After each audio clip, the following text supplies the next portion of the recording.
LBC weather. I haven't got any weather. We haven't got any weather. So it's quite nice today. Oh, it's lovely. Oh, where are you? Hello. Isn't it super evening? I expect it will be super for quite a long time. The weather was so good today that I just had to sit outside. As I understood from your phone call. Hello. Anyway, it's Nick and Carol. We haven't got the weather, but we don't care because it's the last show. It's the last show. It's our last show together ever. Now, I would play some sad music here, but Andy, again, has called in sick. I just cannot get my head around the fact that he called in sick on our last show, so we don't have any sound effects. He's a sick boy. I'm going to kill him. Yeah, if he isn't actually dead by the time I see him next, he will be shortly after. So I'm going to sound effects. I was going to call up Elizabeth from Cheddar, because this is our last programme. No numbers, no nothing. Nothing at all. Give me his home number. I'll ring him. What a total scumbag. What? He better be, like, on death's door to have called in sick for this, our last show. You believe it? Our last show together, I can't believe it. I just cannot get my head around believe it. Anyway, so it'll be quite nice overnight, I expect. Getting darker the later it goes, and then it'll get lighter towards dawn. Yeah. And hot tomorrow. Is it? Mm-hmm. How do you know that? Because I watch the weather on TV all the time. Well, why am I talking? You're the expert. Leave me alone. LBC Travel. In West Ealing, Archbridge Road is gasworks which are causing delays. A lane closure along Northfields Avenue and temporary traffic lights to the junction as well. At Epsom Racecourse has been horse races going on today, so we expect some delays with people heading to and from the area. At Holloway, at the Seven Sisters Road junction at the A1, the carriageway down to one lane southbound because of repair works which are continuing.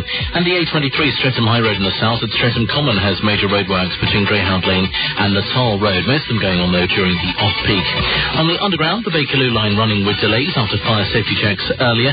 Metropolitan line buses replacing trains for the weekend between Rickmansworth and Amersham or Chesham. The same on the District line between Parsons Green and Wimbledon. And overground Silver Link metro trains between Richmond and North Woolwich now returning to normal after problems. And finally, Connect Southeastern trains through London Bridge Station have 10-minute delays after signal problems in the area earlier on. I'm Daniel Tree to AA Vodafone Road Lodge for LBCing you. It's Nick Abbot and Carol McGiffin. On LBC, the voice of London, and Carol McGiffin, 0171 412 1152. Right, the number's 0171412. Does this microphone sound all right, or does it sound tinny? No, you sound like you're miles away. Can you turn my headphones up a little bit, please? You're the guest headphone. There it goes, up and up and up and up and up. Still sounds tinny. Up. Everything sounds really tinny. That's enough. You sound like you're in a tin. I don't. It sounds dreadful in here, but we're just going to have to go ahead and pretend like we're professionals. Just do it. We've got 4 hours until the end of the road. Right. That's it. And that's it. So I'm going to just punch them up at random. Hello, you're on the air. Are we taking calls? Is it really your last show, is it? Yeah. Last show, yeah. Together, yes.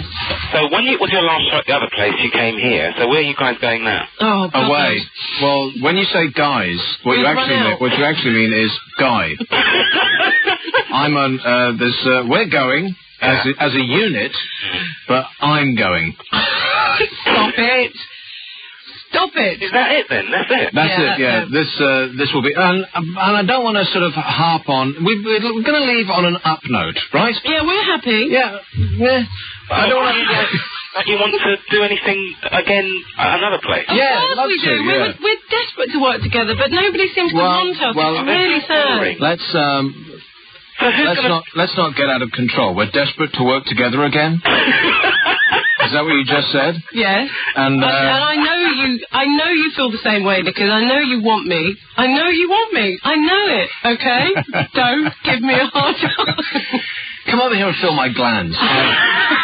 Seriously, I'm so ill. So what's the new place of you two then? Is it like something boring? I don't know. We've got no idea. Let me say at the start. It might just be me, Let me say at the start that I don't want this to be a whole hate fest about, you're going and all that, because I know It's so easy to do, and I don't want to do it. I'm not remotely interested. We're going to go away on a high, and the next 4 hours are going to be great. Or, we hope.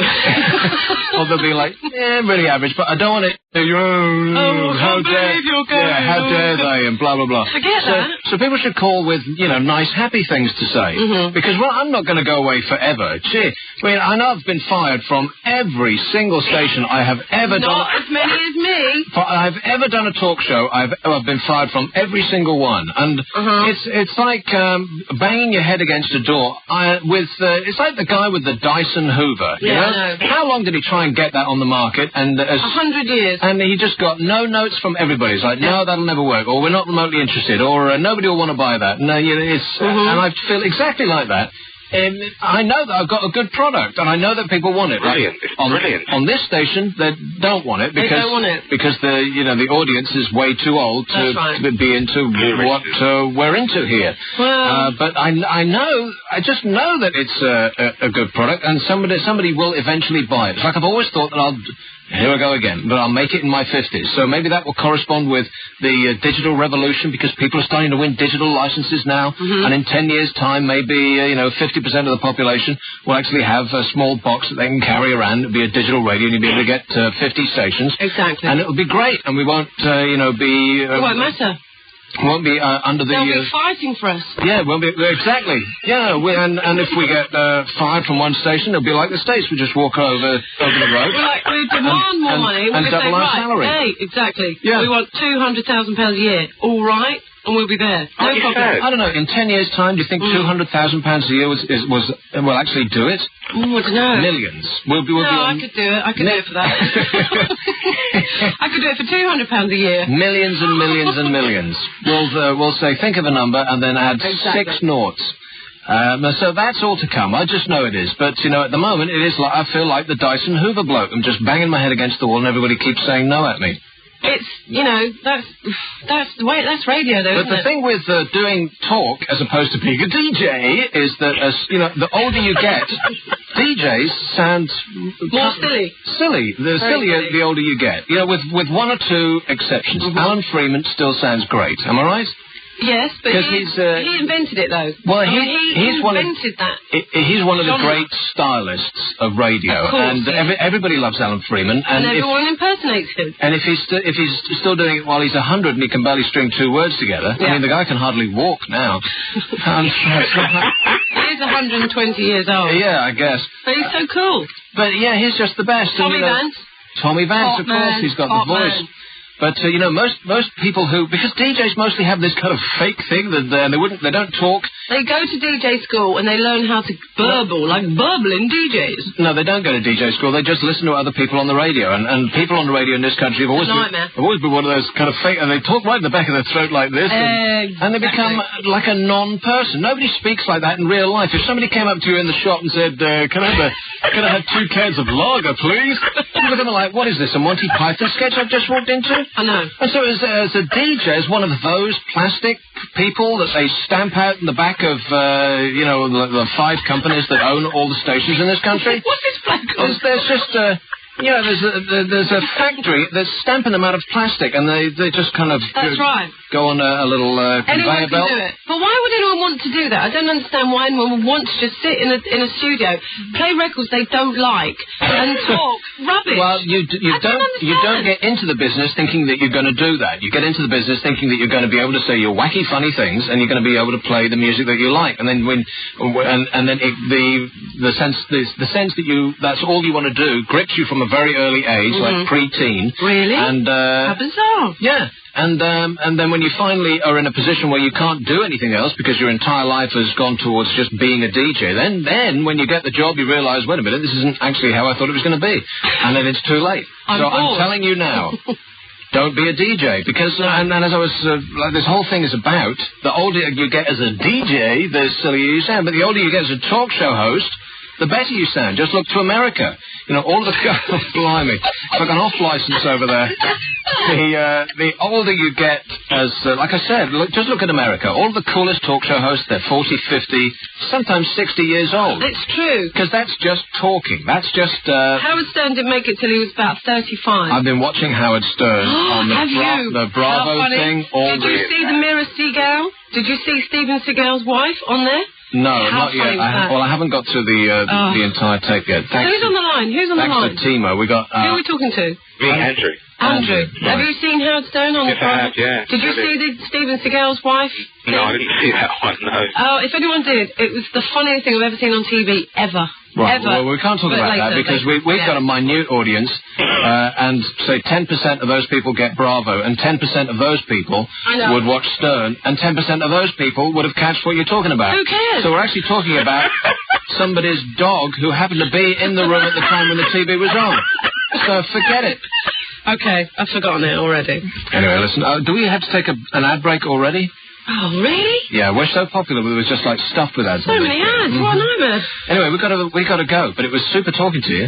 Brilliant. Bye, Andrew. Are you sad or anything? Yeah, really, at you devastated, absolutely as devastated. it turned out. Yes, it did, didn't you? Yeah. Well, I am. I am. I'm very sad. I am sad. Did you plead with them? Did you say why? No, of course not. There's no point in doing that. You just accepted what they gave you. You just said, all right, then, last show, thanks. Well, sorry, but you can't question radio bosses, right, Nick, or not? Well, you can't question any boss. They've already made their mind up. Exactly. And like I said, this is definitely not going to be like a whining about the situation. No, we don't want to get all negative and hysterical You've got to let people about it. release, haven't you? You've got to let people... Well, you know, I hope that everybody that listens, or, you know, a lot of people that listen that never have called, that, you know, enjoyed this for one reason or another, are going to call because, you know, we'd like to speak to you. We'd love to commune with our general public. How do we find you again once you've found your niche? Well, we got... check out the website. Well, I'm on the air 6 days a week. Exactly. You know, it's not like I'm disappearing. Yeah, but you can't mention, like, what you're going to do, can you? Not really, no. But there's websites. We got websites coming out of our ears. Just look up nickabbot.com. 2 B's, 1 T. If there's anything that happens, then it'll be up there. Right, okay. This is a sad day, I must say. And listen, all the shows... Make the most of it. Yeah, all the shows that we've ever done are up there. Oh, are they? So it's not like we're disappearing forever. You'll never be able to hear it again. Even from the other place? You know, I haven't looked up myself for a good long while on the net, but I believe that there's all of the shows that we've done here, like all of them. Yep, they're all there. And many of the shows that I did at both of the other places. Both of the previous places that I've done... Really? What, all of them? Not all of them, no. There's thousands. But, you know, when I did late nights, 10 to 2, I think there's some of those up there. What, you mean the other place when I got fired and you didn't? Yeah. One of the happiest days of my life. This is LBC. Sorry about this, London. 0171 412 1152. Saturday nights with Abbot and McGiffin. I can't help it. I can't stop listening.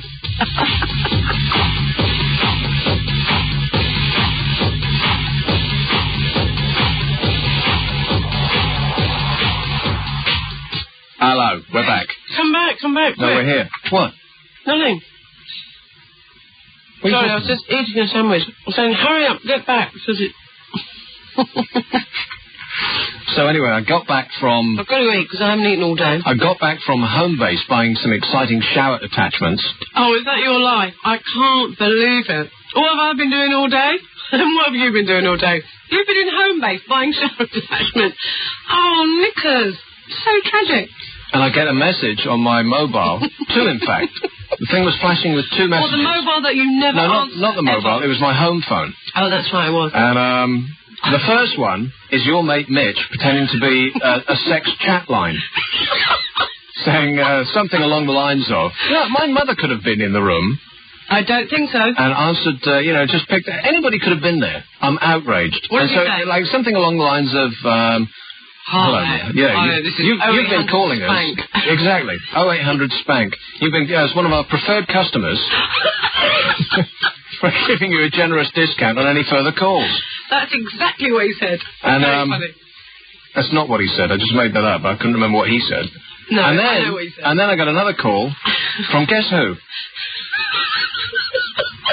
I didn't call you specifically Mitch called you, and I said, give me the phone, give me the phone. I had to leave a message for you. Can you remember what the message said?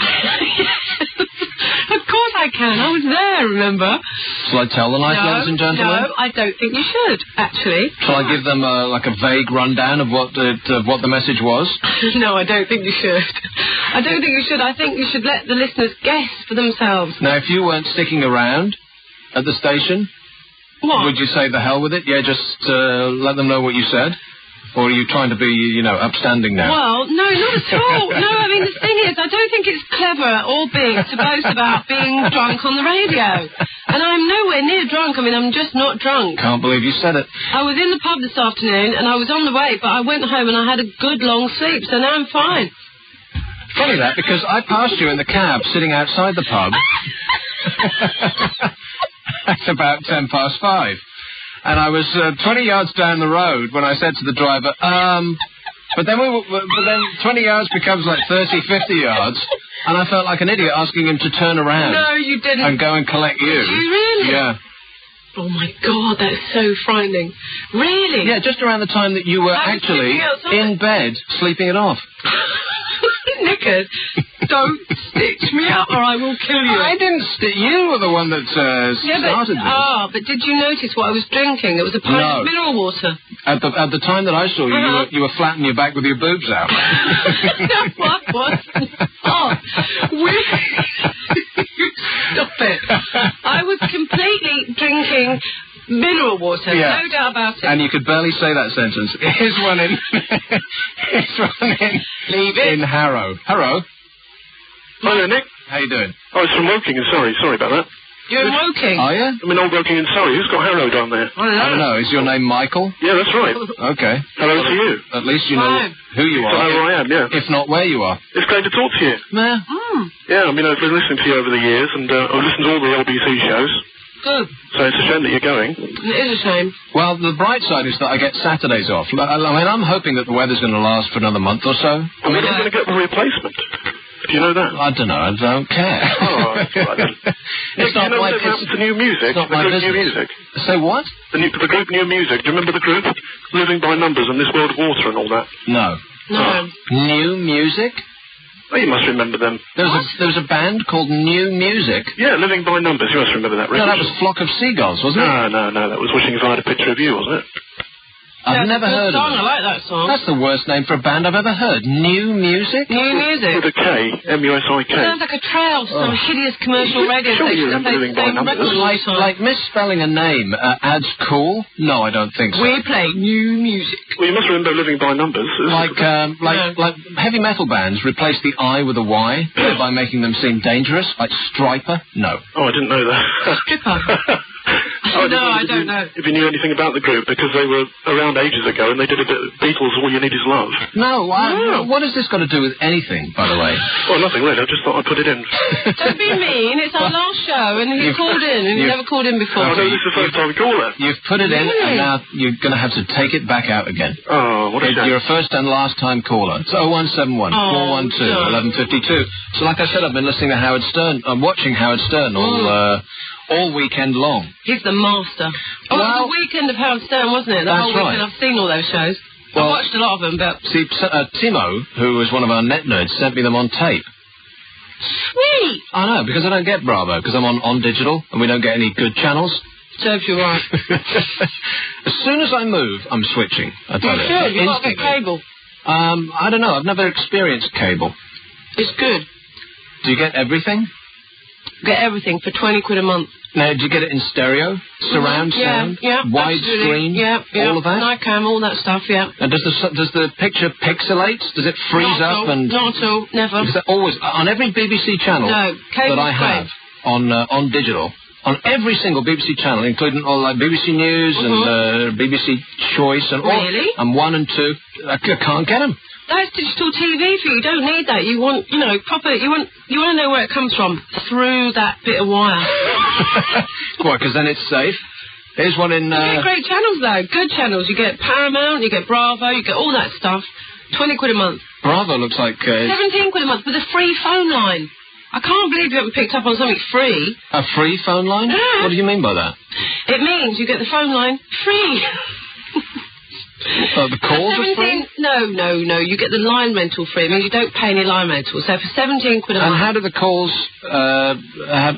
what's the price of the calls in comparison with BT? Cheaper. You're kidding? No, I'm not kidding at all. Well, the building I'm in doesn't allow cable. Because it's... well, you've got to move. I've got to move. You've right. You've got to move now. We've got to talk about estate agents a little later as well. Tell me. Hey, I've got wait a minute. Let's get through these calls. Write things down, because there's no way you're going to be able to remember. Give me a pen. And drink some more coffee. I can't. I haven't got any. I've only got this water. Well, of course, this is a live radio studio, and you'd think that there'd be like a pen in here? Jonathan, have you got a pen, please? Because Here's one in who actually is in Harrow. Hello. How you doing, Nick? I'm all right. How you doing, Carol? Max, fine. Oh, great. Good.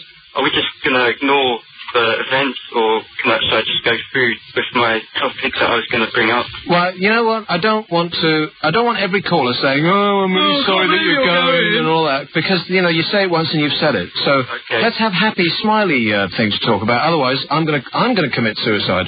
All right, I am sad you're going, but I'll ignore it then. I was just gonna, I read this movie magazine, and they recently published a list of their 100 favourite films. I don't know if you've seen it at all. Well, I read a list in one of the newspapers, so I presume that it was the same one. It was listeners, or rather readers' votes, yes? Yes. And number 1 was Star Wars, and number 2 was Independence Day, something of that order, yes? Yeah, I mean, there's no surprises there. No. I was just going to comment on the fact that I didn't notice many comedies in there, so I was just going to nominate a few of my favourite comedies, see what you thought. Oh, here's another bloke with a list. Is there anything funny that all guys have lists? Have lists. Yeah. What is that? I don't know. There's some psychological explanation for that. I think it's a hunter-gatherer behaviour. No, it's just sad. Well, it is hunter-gatherer behaviour. Like some guys go out and have sex with as many women as they can. Yeah. And some guys go out and write lists. Well, they collect Top stamps. 5 favourite films. They collect stamps, or they collect, they collect things. Star Wars figures. Yeah, or they obsess about Star Trek, and they want to know every single fact about it. Or because they got to avoid reality. That's what it is. They have to avoid reality in real life, so they make lists and they. Yeah, or they know the number 1 from every week from the last 10 years, stuff like that. That's no woman knows that. That's definitely a bloke thing. Anyway, let's experience your sadness. No, I just wanted to say a few films that I thought were really, really funny. Go on then. Whether you'd seen them. Alright, have you seen The Big Lebowski at all? Yes, The Big Lebowski. No. The Coen Brothers with I like the Coen Brothers, but no, I haven't seen it. But go on. Fargo was on the other day. Oh, Fargo's a great film. Yeah. Great film. Next one. Okay, then I've got The Life of Brian. No. Yeah. You've never seen The Life of Brian? Yeah, but it's not funny. It's brilliant. It's non-stop. Not funny. Next. Okay, then. Midnight Run, have you seen that? Yeah, that's the funniest film in the world. Underrated movies. Completely understand. Robert De Niro should do more funny, because he's really, how funny is that he's film? hilarious as a comic actor. He's just done this thing, Analyze This, which is the mobster movie. I don't know. Did you watch The Sopranos? No. On Channel 4 on Thursday night? No, I'm never in. I'm always out. It's the best thing. In fact, it's about the only thing to watch, apart from the American sitcoms, on terrestrial television. What about The Strongest Man in the World? Have you not seen that? That's boring.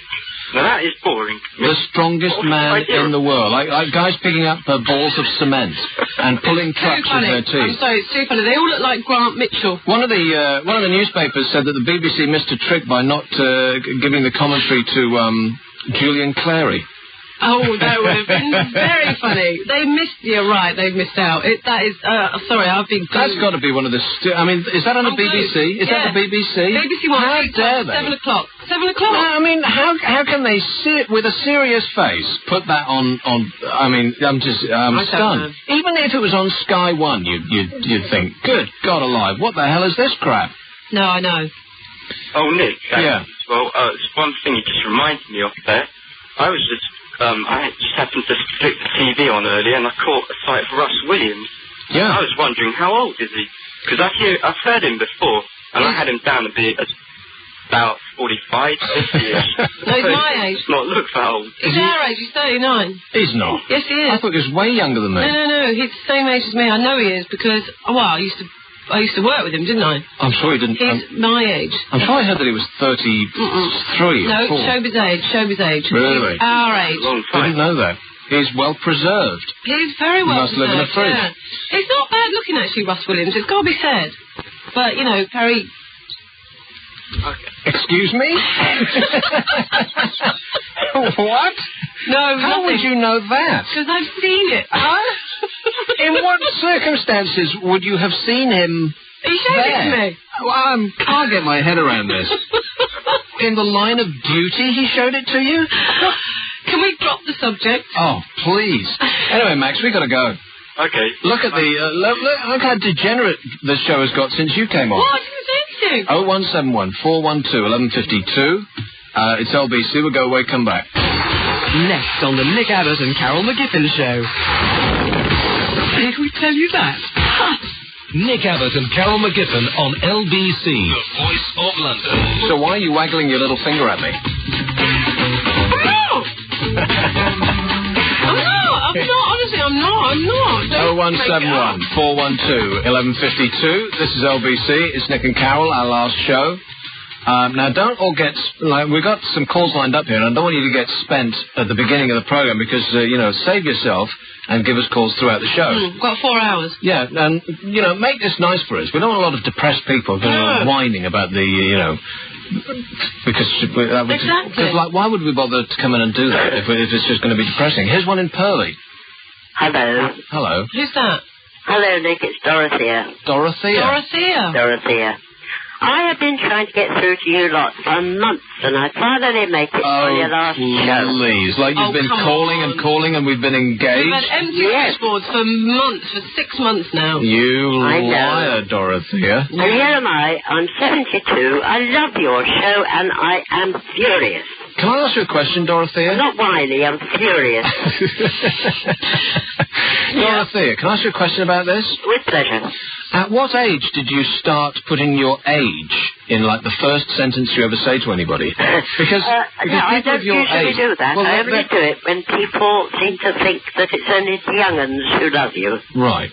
Okay. Well, we appreciate that. Thank you, Dorothea. You obviously don't have a radar book, otherwise we'd show up in the column that you're in. Yeah, we would have hundreds of thousands more listeners if only one more person had ticked that box. That's right. Exactly. Would you kindly tell me what I'm supposed to do with my Saturday evenings? Do you have a computer? No. Well, I might still be here, Dorothea, so please don't turn off. Therefore I cannot use a computer. Well, the madam here will continue as I get shown the door. Well, that is ridiculous. I mean, I love Carol, but... I know, but she kind of gets on your nerves after a while. I understand what you're saying. No, together we are brilliant, we are, but, what can you say? What can you say? It's not good news. It's not good news. But, don't switch off. The bosses and soundly thrash them. Oh, my God, I hope they're not listening. Can I put you up for the job? We know it's a good show. We know it's funny, but if they don't want it, they don't want it. End of story. No, I don't think it's going to fit in with what they're doing. It's not going to be a comedy station. And the thing with radio is that, you see it with music stations, the successful ones are not like it used to be in the 70s, where you'd have pop during the day and a rock show at night. And what are you doing? There's a flea. I don't want pop. I don't want rock. I want talk. I know. Yours and Carol's. But you want chat. That's what you want. Chat, not talk. You want chat. But in commercial radio, you see, all radio stations, you have to... Will you stop doing that? That's so disconcerting. I'm not doing anything. No, not you, dear. It's Carol, she's fighting with an insect. There's a flea annoying me. Came off Nick's head. So if people want to tune to a radio, they need to know that they're going to get the same thing 24 hours a day. Yeah. So you don't tune to... And that's not the way it is. No, that's right. And so I think that when the relaunch comes, whatever it might be, I don't know exactly what it's going to be, but you're going to know... And so then people will know if they want that, then they go to LBC. So it's not going to... radio stations... The only stations that give you a bit of everything, and eventually we're going to be the stations of the BBC, because they don't... I was going to say... Nick? Well, we're kind of out of place. It's like putting Terry Wogan on Virgin. Exactly. Precisely right, yeah. We don't fit in here. Of course you do. That's rubbish. Well, absolute trash, that is. We agree with you, but that's the way it is. No, I know that we don't fit in here. No, we don't. This is absolutely not the right place for us. No. But me specifically, because Madam over here is... Don't Stop. She ain't going. Anyway, Dorothy, it's been, thanks for your support, dear. Absolutely. I think I shall now go away and cry my eyes out. Well, don't do that yet. Wait till... go away for too long. Wait till 10 o'clock. Wait till 10. Ta-ta. Ta-ta. What a nice lady. I know, lovely. Dorothea, what a lovely name. Dorothea. Dorothea. Yeah. I've got a friend who named their baby Dorothea, and I thought, what a stupid name. And now I think it's a great name. It is a nice lovely name. It's a lovely name. Don't know anyone I don't like with the name Dorothea. You can't name babies any names of people you don't like, can you? Like, you could never name your child Noel. Could you? I mean, you know, you just couldn't. Or now, you're thinking of Gallagher or Edmonds? Edmonds. Right. Of course. But you you understand that you're shooting your television career in the foot here. Hey, I don't have a television career. Oh, yeah, I forgot about that. And I don't want one, so no. Don't care. No, not really, no. No, I don't. No, I'm a writer now. You know, we should do a talk show on TV. Do you know what? I reckon we could be... Do you know Regis and Kathy Lee? Do you know Regis and Kathy Lee? He's a grumpy old git. They're like Richard and Judy. Yes, he's a grumpy old git, but it's like a talk show. They just talk. It's not like, you know, Richard and Judy... Can you just clear this up for me? Which of us would be the grumpy old git? I think it would be you, my dear. Here's one in Hainault. Hi. Hainault. Hainault. Exactly. I'm not going to harp on about the age, because I'm only a little bit older than you, not even a decade older. But like Dorothea, I think you're being a little unfair, because, I mean, there are people older that enjoy your programme. And I, for one, will miss you. I don't want to get smoochy, but, I mean, I'm going to phone LBC on Wednesday. Who's in charge now? Is it John Simon still, or is it Nikki Townley? Is she back? Nikki Townley's back, yeah. No, John Simons, like Elvis, John Simons has left the building. He's in... Well, right. Okay, I mean, I think that's unfair, and I think you're going to be proved wrong tonight. Well, listen, it's just business. You know, ITN have taken over the programming of the station, and ITN know news. So, you know, it just makes complete sense for them to do... Really? News. And we don't... And there's one thing I don't do, and doing a breakfast show on GLR... removed the desire to do that, which was never present in the first place, to do anything serious or newsy completely. Like, I never want to do that again, at all. No. Because there's so many people who are better at it than me. Like, stick to what you know you can do. Some people like to be serious in the morning, and I couldn't. Not me, at all. They tried to make me do those issues, and I couldn't do it. I just said, no, I'm not going to do it. I'm not going to talk to some, you know... Mind you, if the company here asked you to do that, you'd be happy to, because you've changed as a human being. No, I'm not. I don't, and I won't do news. But the thing is, issues. Can I interest you in issues? Stop it, Nicholas. You're being a nightmare. Yeah, sorry, Jenny. Well, I shall, as I say, definitely phone Nikki Townley then if she's back on Wednesday, because I think that you're. You know, it's not that you're a breath of fresh air. I like all of LBC. See, Nick, that's where you're wrong. Wow, you are out of your mind. I'm one of the audience that tunes into a lot of LBC. I like driving with Bealey. I think that's wonderful. Is he a good driver? I don't know. See, now, if Andy was here... or what? Sorry? I would guess that Peter Dealey was Dealey's still here. Yeah. Good. Just checking. Yeah, Peter does... you never know. Peter does serious. This is radio, after all. He's great at that. Oh, I know. But, If Andy had shown up for work today, damn him, then I'd have Peter Dealey saying, "This is Peter Dealey. Do you want some?" You want some? Exactly. But I don't have any of those. I'm really distraught that I don't have any sound effects, because that used to be, and not here necessarily, because we don't do any sound effects at all, because, you know, I can barely get a word in edgeways from Carol talking all the time, let alone put sound effects in. Do me a favour. At the right comic, with the right comic timing. But, what's coming up on the screen? Andy told me you had a set of sound effects in your bag. Excuse me? What bag, exactly? Is that a euphemism? What bag, though? Tell me what bag. Yeah, are you on this mic? Yeah, I think I am. What bag? I don't know, but I mentioned it to him when I worked with you last week? And I said, where are his sound effects? Because I said the day after I said it, and Nick was really cross with you. You didn't say that, did you? Of course, I've known Andy for years. I said Nick was going to string you up, and he said, "Tell Nick that I've got the masters, I've got the DATs of his sound effects, but I gave him the mini disc." Yeah, and that's what he said. Oh, have you got the mini disc then? No, I don't, because last time that we were on the air, I gave them back to him because I thought he was going to be, because he's the keeper of the sound effects. Right. So I was going to go out and fart. That was going to be my last hilarious moment on LBC. I was going to play a little fart symphony. Well, do a real one. Not a problem. I think all the food you eat on the show. I'm not eating tonight, have you noticed? Yeah, what's the matter with you? Are you sick? No, I had a big meal before I came out. I was eating, and I was watching Frasier, which I'd taped from the previous night. And I thought, I'll have my meal, and then I'll go to sleep for an hour. You are so sad. Listen, and because it's 24-hour clock on the video machine, I thought, yeah, I'll finish this by 4, and I'll go to sleep, and I'll wake up at 5. But it wasn't 4 at all. It was 5, so I had to come straight here. So I'll be passing out because I haven't had my midday nap around about 9. So that's when you'll have to call. I had a nap.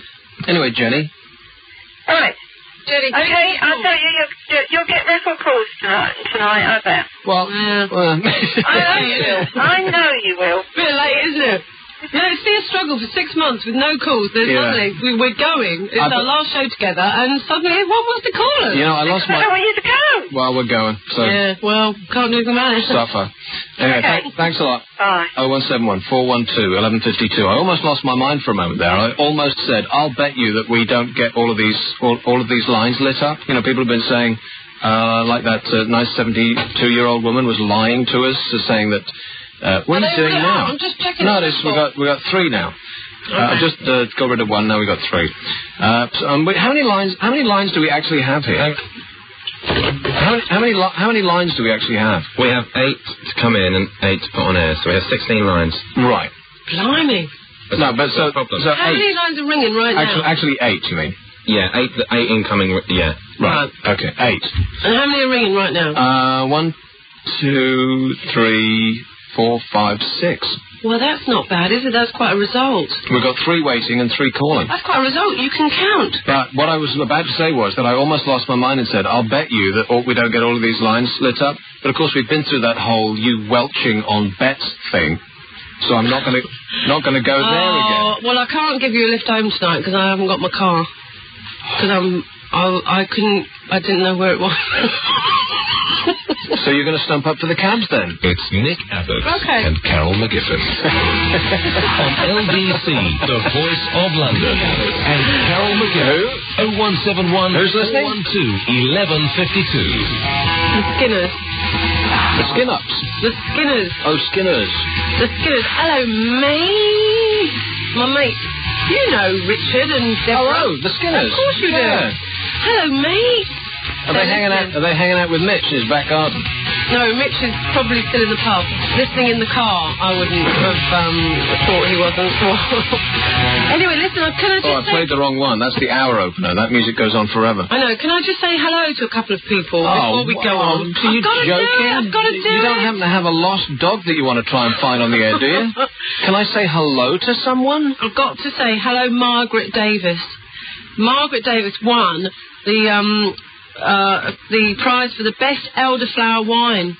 How about that? I mean, I think that's really cool. And how much of that have you drunk today? No, I'm drinking elderflower wine, actually. Really? But if I had some now, I probably would drink it. That's Margaret Davis, because we were out with her son today, Noel. There you go. Noel? See, there's a guy called Noel. What's wrong with that? No, it's not Noel, it's Noel. Noel? N-O-L. Noel. Not Noel. Noel? Noel. What kind of a name is Noel? Noel. Don't you know? I've never heard Noel. That sounds like troll. No, Norman. Is he a really small guy that lives at the bottom of the garden?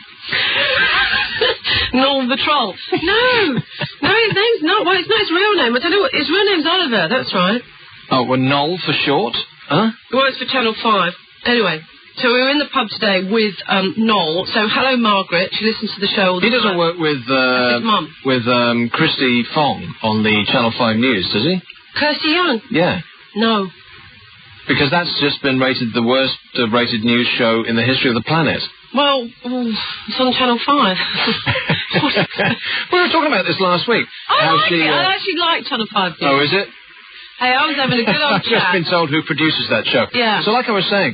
I was having a good chat with Kirsty Young, actually, the other week. Probably a good old chat.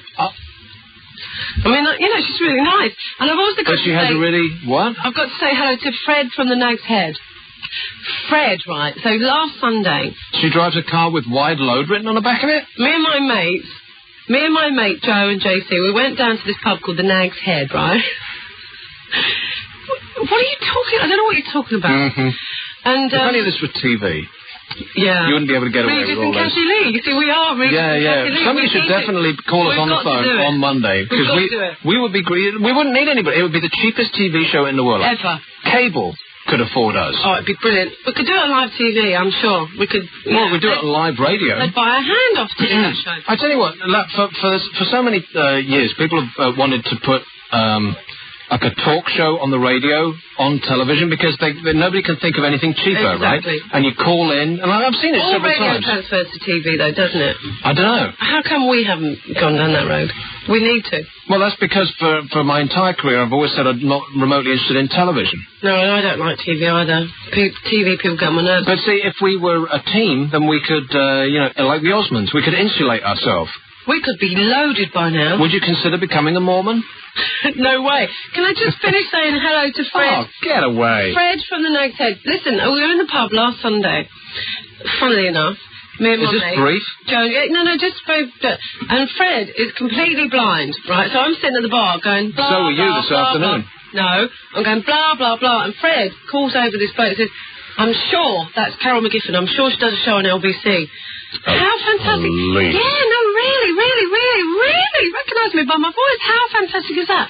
Hello, Freddie. Because it's not like you have a distinctive screech or anything. Oh, don't be so mean. Here's one in West Drayton. I've only got like 3 hours to be mean to you. Yeah, exactly. So I'm gonna fit it all in while I can. Here's West Drayton. Hello. Hello. Hello. Hello. Gillian. I'm sad. Well, don't be sad. Be happy. No, I'm not going to be able to stalk you now. I was just on the verge of starting to stalk you, and I don't even making notes from a friend's how to catch you and where you are. Well, you know where Carol lives? She lives in that big building over by... Don't do it. What? Don't do it. I will kill you. I'm not stalking Carol, stalking you, Nick. Oh, me? Yes, silly moo. Just what I need. Another one of those. Another one. Oh, God. What do you want to stalk him for? I don't know, I'm bored. Well, you'd be bored if you stalked him, because all he does is stay and watch videos all the time. That's right. Television is my life. Shame. And we got stuffed at netball today. And oh, please, off with a netball again. Netball? It's not fair. Who were you playing at netball? Oh, we were playing BA and we lost. And British Airways? Badly lost. I'm so glad. BA as in British Airways? Yes. Anyway, Carol. Yes. Shopping. Yes.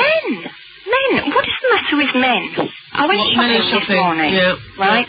Mm-hmm. And, I mean, have you ever been accosted by these stupid people trying to give you bits of cheese and bits of wine in the supermarket? Yeah, I devour the whole lot. Do you? Yeah, I stop and I go, very I'm going to nice put a time limit on this call, by the way, because when women start talking about shopping, like, you're the woman with the shoes, aren't you? I've heard your call before. No, you're wrong. Oh, really? You're completely wrong. Go on, carry on, Gillian. Anyway, yes, I was accosted while I was shopping.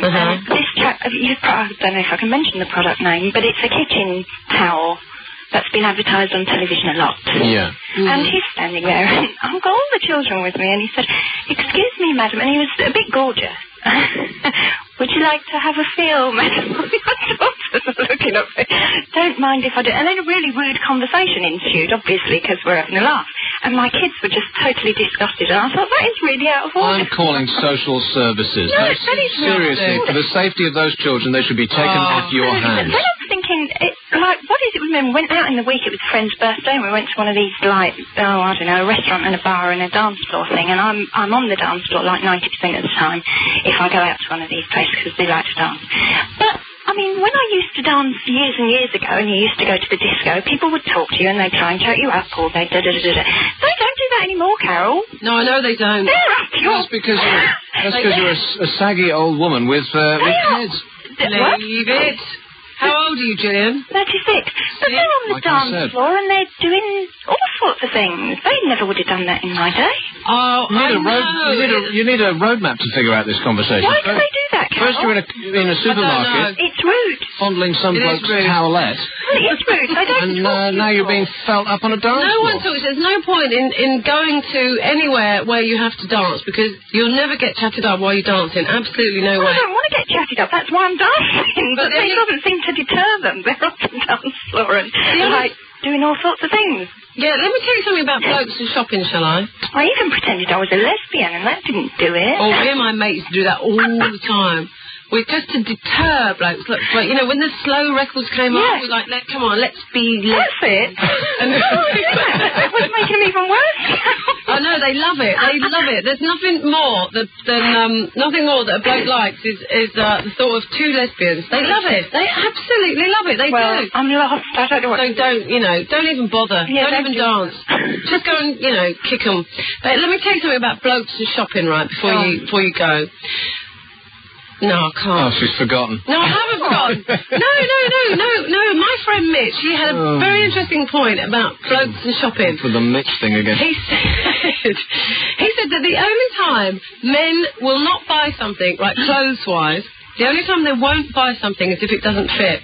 Now, is that true, or is that is What does that mean? The most brilliant observation What does that mean? The only time they won't buy something is if it... I don't understand. Men take stuff into a change room because they want to buy it. If it fits, they'll buy it, right? Women don't. They just try things on all the time and they don't buy them, right?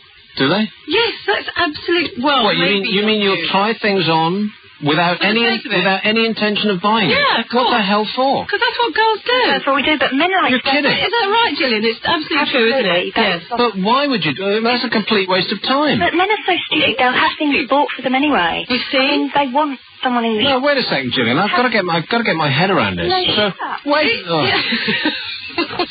You tell him. So, it's right, though. It's absolutely right. But why would you do you not have enough hours in the... I don't get it. So you'd deliberately waste your own time. But that's the point. Women love shopping. They love shopping because they like going in shops, they like looking at stuff, they like trying stuff on. They don't necessarily want to buy anything. That's not the point. Men go shopping insane because to me. they have to buy It's like you would go into a restaurant and order food without any intention of eating it?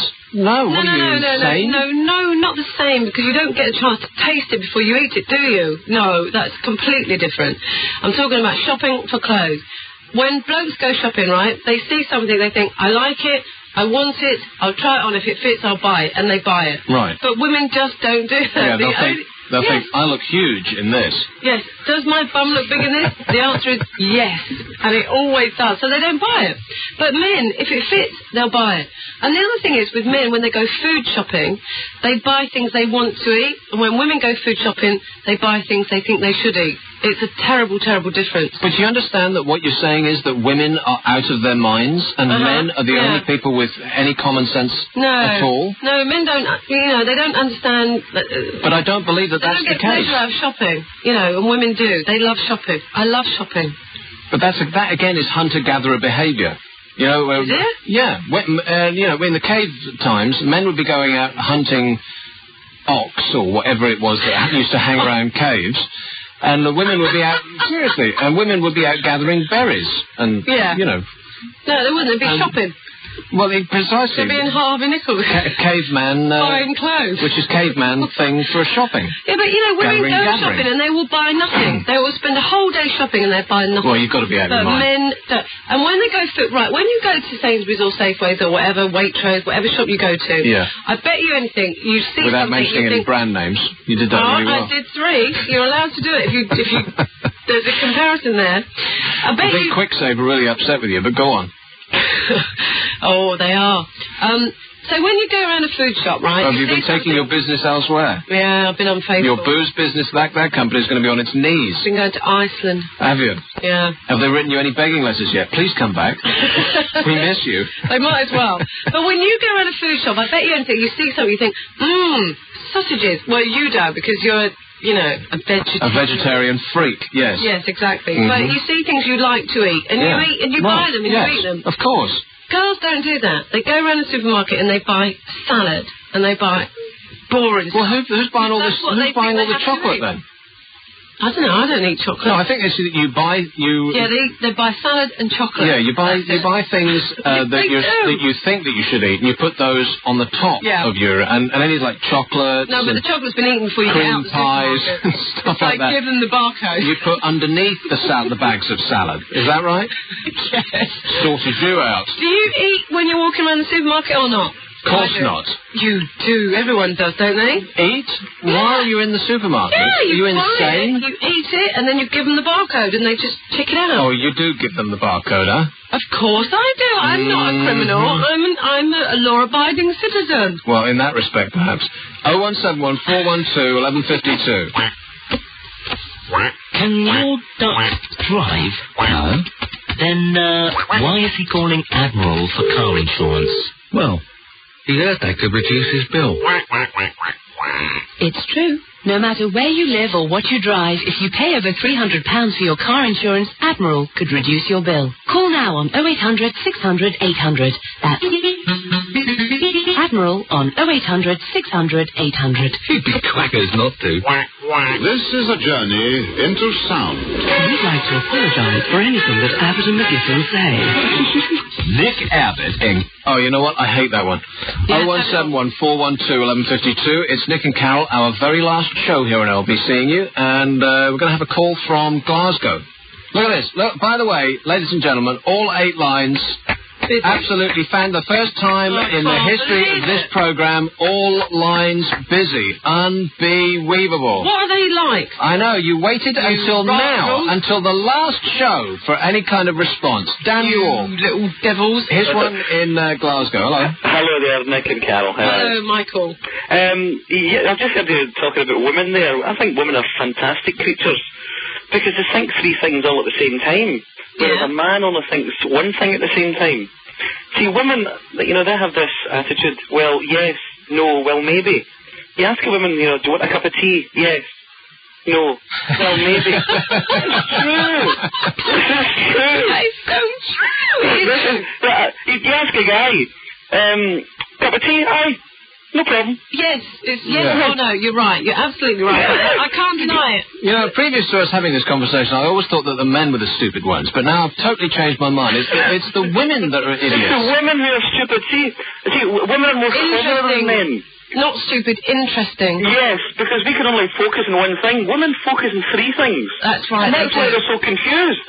That's a good point. That's why women can't read maps, which is, I'm not making that, that's a psychological fact. It's so untrue. It's true. It's a proven fact. Excuse me, I am female. I really am, honestly. I know you don't believe me, but I am. But it's in your voice, yeah. And I can read maps. I'm a great map reader. I don't even turn the maps upside down. I don't. I bet you couldn't read one now. Listen, Carol, I'm sure the only map that you can read is the pubs tour of London, probably. Oh, look, will you stop it with this attitude? I mean, you know, anyone would think that I just drink all the time. I mean, I don't. I mean, I really don't. Stop it. Listen, what was our conversation like when you were getting the Spanish fiddle, Nick, going into the office?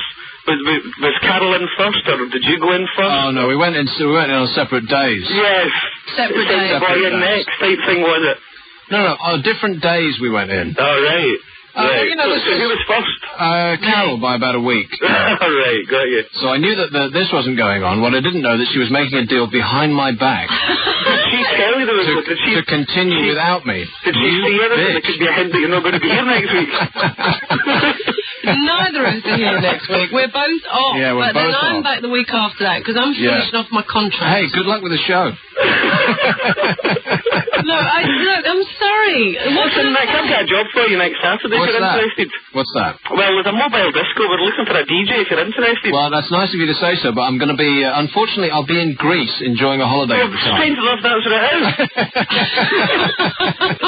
It's in a place called Platius. If you just go along there, they'll give you 70 quid and all your babies for nothing. Yeah, okay, hold your breath. 0171 412 1152. How come, by the way, we always get more... Are you listening to us on your pewter? Yes. Right. Well, I just found you 3 weeks ago and you're away again. Well, listen, on one of the sites, you know where the sites are? Yes. NickAbbot.com. All of these shows are up there, so you can listen to us at any time of the day or night. Oh, it's like, like a music station type thing, like people listen to music tapes in their car. I'll be listening to Nick and Carol in the car. It's the best of Nick and Carol. This mix what they've done, That's right. Yeah, do it, Michael. It's all the best anyway, Nick. You can listen to a whole show, like all 4 hours, of any of the days that we've done, over the past, 7, how many months? 6 months. 6 months. Looking at the whole 4 hours, or if you only have like 2-3 seconds to spare, you can listen to one of the best-of tapes. This is the Voice of London on 11:52 a.m.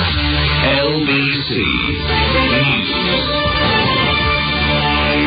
It's 7 o'clock. I'm Ruth Hill. LBC weather. Right, ready? A dry and clear night, but it won't feel too cool. Not too cool. There could be a few mist patches too, and a light easterly breeze. Temperatures tonight, 15 Celsius in town, 13 in the burbs. And tomorrow, dry and hot again. Oh, fantastic. With plenty of sunshine and an early mist or fog soon clearing. Again, a light south-easterly breeze, 28 Celsius. That's 82 Fahrenheit in town. And 27, that's 81 Fahrenheit in the suburbs. It's Nick Abbot and Carol McGiffin.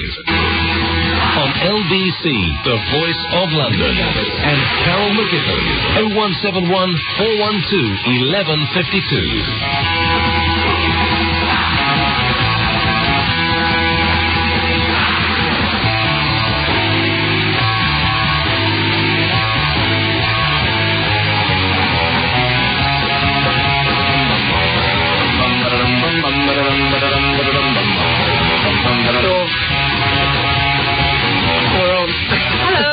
Hello, we're back again. 3 hours and counting. Yep. 3 hours and counting. Don't you like this music? Won't be hearing any more of this. You know what this is? For internet freaks and nerds out there who, like making lists. Yeah. This is the Reverend Horton Heat. I knew it. I'll say that again. The Reverend Horton Heat. Okay. The first track on the latest album, which came out about 6 months ago, a year, something like that. Good stuff. Yeah, but after a while it gets on your nerves a bit. That's why you turn it off. Well, I like it, but we've only got 3 hours. Oh, 3 hours. Nothing to talk about, so we better get on with it. Here's one in. Am I doing this in the right order? Kind of, almost. Tooting. Hello. Hello there, you two. How you doing, you Hello, Chris. I'm all right. That music, I'm sure I heard it about 35 years ago. It's a cover version of something. You may be right. I know nothing about music. I'm only a DJ. I've rung up with an apology anyway. What's that? I promised to ring you the other week when you were on your own. Who, me? Yeah. Well, you promised. What? I promised the week before. And you didn't. And you didn't. And I didn't. Well, I'm sorry, but that's just unforgivable. Cut her off. I've realised why it was. I've turned off the football in the afternoon and forgotten to turn you back on again. Uh-oh. Yeah. A weak excuse, but I'll take it. Well, I don't know about you, Carol, but if you listen to these men talking football, it doesn't make any sense at all. Well, the problem with blokes talking about football is it's just endless. I mean, the thing is, blokes can just talk about football forever. Absolutely. Okay, I mean, I like football, and I do like football, and I watch it, but I will never cease to be amazed by the amount of time blokes can spend talking about football. It is quite unbelievable. Yeah. Sometimes there's... I mean, I know other stations, there's never even any games on. Well, you know the reason why. And they just still talk about it forever. You know the reason why? No. They're living vicariously through their conversation. They actually want to be Michael Owen or... Rude Hullet. Yeah, well... Yeah, but it's just so I don't know, there's not many people want to be Rude Hullet or Alan Shearer right now. But how can you be bothered? Even that donkey Shearer got some goals today. Isn't that good? Did he? Yeah. Well, how Congratulations to him. difficult was that? I've totally lost the plot. I don't know who's who. I don't know who's manager, who's player. They go from being player to manager and back again. Yeah, well, I kind of follow it, but I really don't want to be on the radio talking about it for hours on end. I mean, I can't think of anything. But I'm sure that's the reason, because I don't do that. Well, should we change the subject? Go ahead, yeah. Yeah. Should we talk shopping? No. I was in home base this afternoon. You were in home base? Yeah, I bought one of them little mats, them little... $1.99 for a little mat. I thought that was good. A mat? What's yeah, a like mat? a soft rag mat. What to kneel on while you're scrubbing the kitchen floor? No, I put it on the chair for the dog to sit on. Oh, I see. Yeah. Oh, well, who goes to home base on a Saturday, please? No. Stop it. You went all the way to home base for a little mat for the dog to sit on? $1.99. Well, I just had a little look round, see what they got. Take a peek. Did yeah. you? Plants. All the plants are dying. Yeah, I'll tell you what, my neighbour's gone away, right? And she's entrusted her plants and her trees and on her balcony to me. Does she know you? Already? Oh, yes, I know her very well. I've got to tell you about my neighbours later. It's so funny. But my neighbour... neighbour... your blood group? Pardon? Do we know your blood group? No. What? Anyway, so she goes away on Thursday. Talk about not understanding conversations. What the hell is this woman talking about? I don't know. Already, it's only Saturday, 2 days she's been gone, and already one whole great trough of plants is dead. That's why I was concerned about your blood group. Thought you might need some. Oh, no, well, possibly, yeah, but, Little tubes for us, what Chris. can I do? Right, yeah, tubes. What can I do? I don't know. I tried to water them, but they just died on me. I'm going to get really told off. Anyway, go on. No, that's it. Is that it? Yeah. Say goodbye, Chris. Bye. 0171 412 1152. Let's go through them now. Here's one who's been waiting for a dog's age in Finchley. Hello. This is Peter Dealey. Do you want some? No. Oh. Hello. Not now. Hello, not Ray. ever. Never. How are you? I'm all right. Great. Jolly good. Right, I've got some happy news for you. Yeah. Despite the fact that Sick Boy is off sick, there is a website for him. Really? Yeah, why not? Does it explain why he didn't show up for work today? Not yet. I'll put that up on there. Right, so there's a Sick Boy website, and there's also a Kev website, believe it or not. Well, there is. I think there's one of those already, Who isn't there? cares? There's another one, anyway. I couldn't care less about Kev. I'm too big for my boots, the fat fraud. Well, all the net nerds listening out there, they all still love Kev somehow, so this... Why? Well, they love him. They love me vicariously through him. Exactly. If it wasn't for Nick, Kev would not exist. Yeah, he wouldn't be... he would be dead. Well, he would be poorer than he is. Anyway, these sites will satisfy their depraved cravings, so... Now, is this all linked through the main yes. URL? Right, to get to this, you will go to nickabbott.com. Nickabbott.com. That's the one. And you will go to either my Nick Abbott website, Nicholas, or Aid Who Can't Get Laid, and from there you can reach these two new sites. You called your website Nickel Arse? Yep, that's the one. After that bloke. Like I didn't have enough of that at school? Oh, you got that all at school, did you? Nickel Arse. Nickel Arse. Very funny indeed. And Nick Abbott, and, Boots. Nick Abbott. Can't think what else you used to call me. Knickers. I call you Knickers. Yeah, that's the first No time one it's else happened. calls you Knickers. No, they don't. See? I'm original. I wonder how Aid... You're unique. I wonder how Aid is going to feel about all this. Well, he probably doesn't know yet because he doesn't have a computer. Is he on the line? No. And he doesn't. He can't listen because he lives somewhere else. Tell you what, put me back to Jonathan. I'll give you his home number. I've got it here. We don't want his home number. Really come on, you got to speak to Aid. Well, if he calls in. I'm not going to specifically ring him up. No way. No, they would put him on like star status. It'd be a nightmare. It'd be like Kev. Last time too big for his boots. Last time I broke the news on the air at another place that we weren't carrying on. He broke down. Who did? Seriously, he had a major breakdown on the phone. I was talking to somebody who was into. It'll happen again. I just know it. Anyway, gotta go. Okay, then. 0171 412 1152. It's LBC, Nick and Carol. We're running through them now. I hope you're writing down what it is that you're going to talk about. Yeah, I've written it down. What? Estate agents. Is that it? Well, I've got other stuff, but I haven't got my list out of my bag yet because we're too busy on the phones. Well, that's right. Yes, I've got a list. I have got a list. We've got a list. Here's my list. We've got more things to talk about than. Remind me to tell you about Snap Him Up.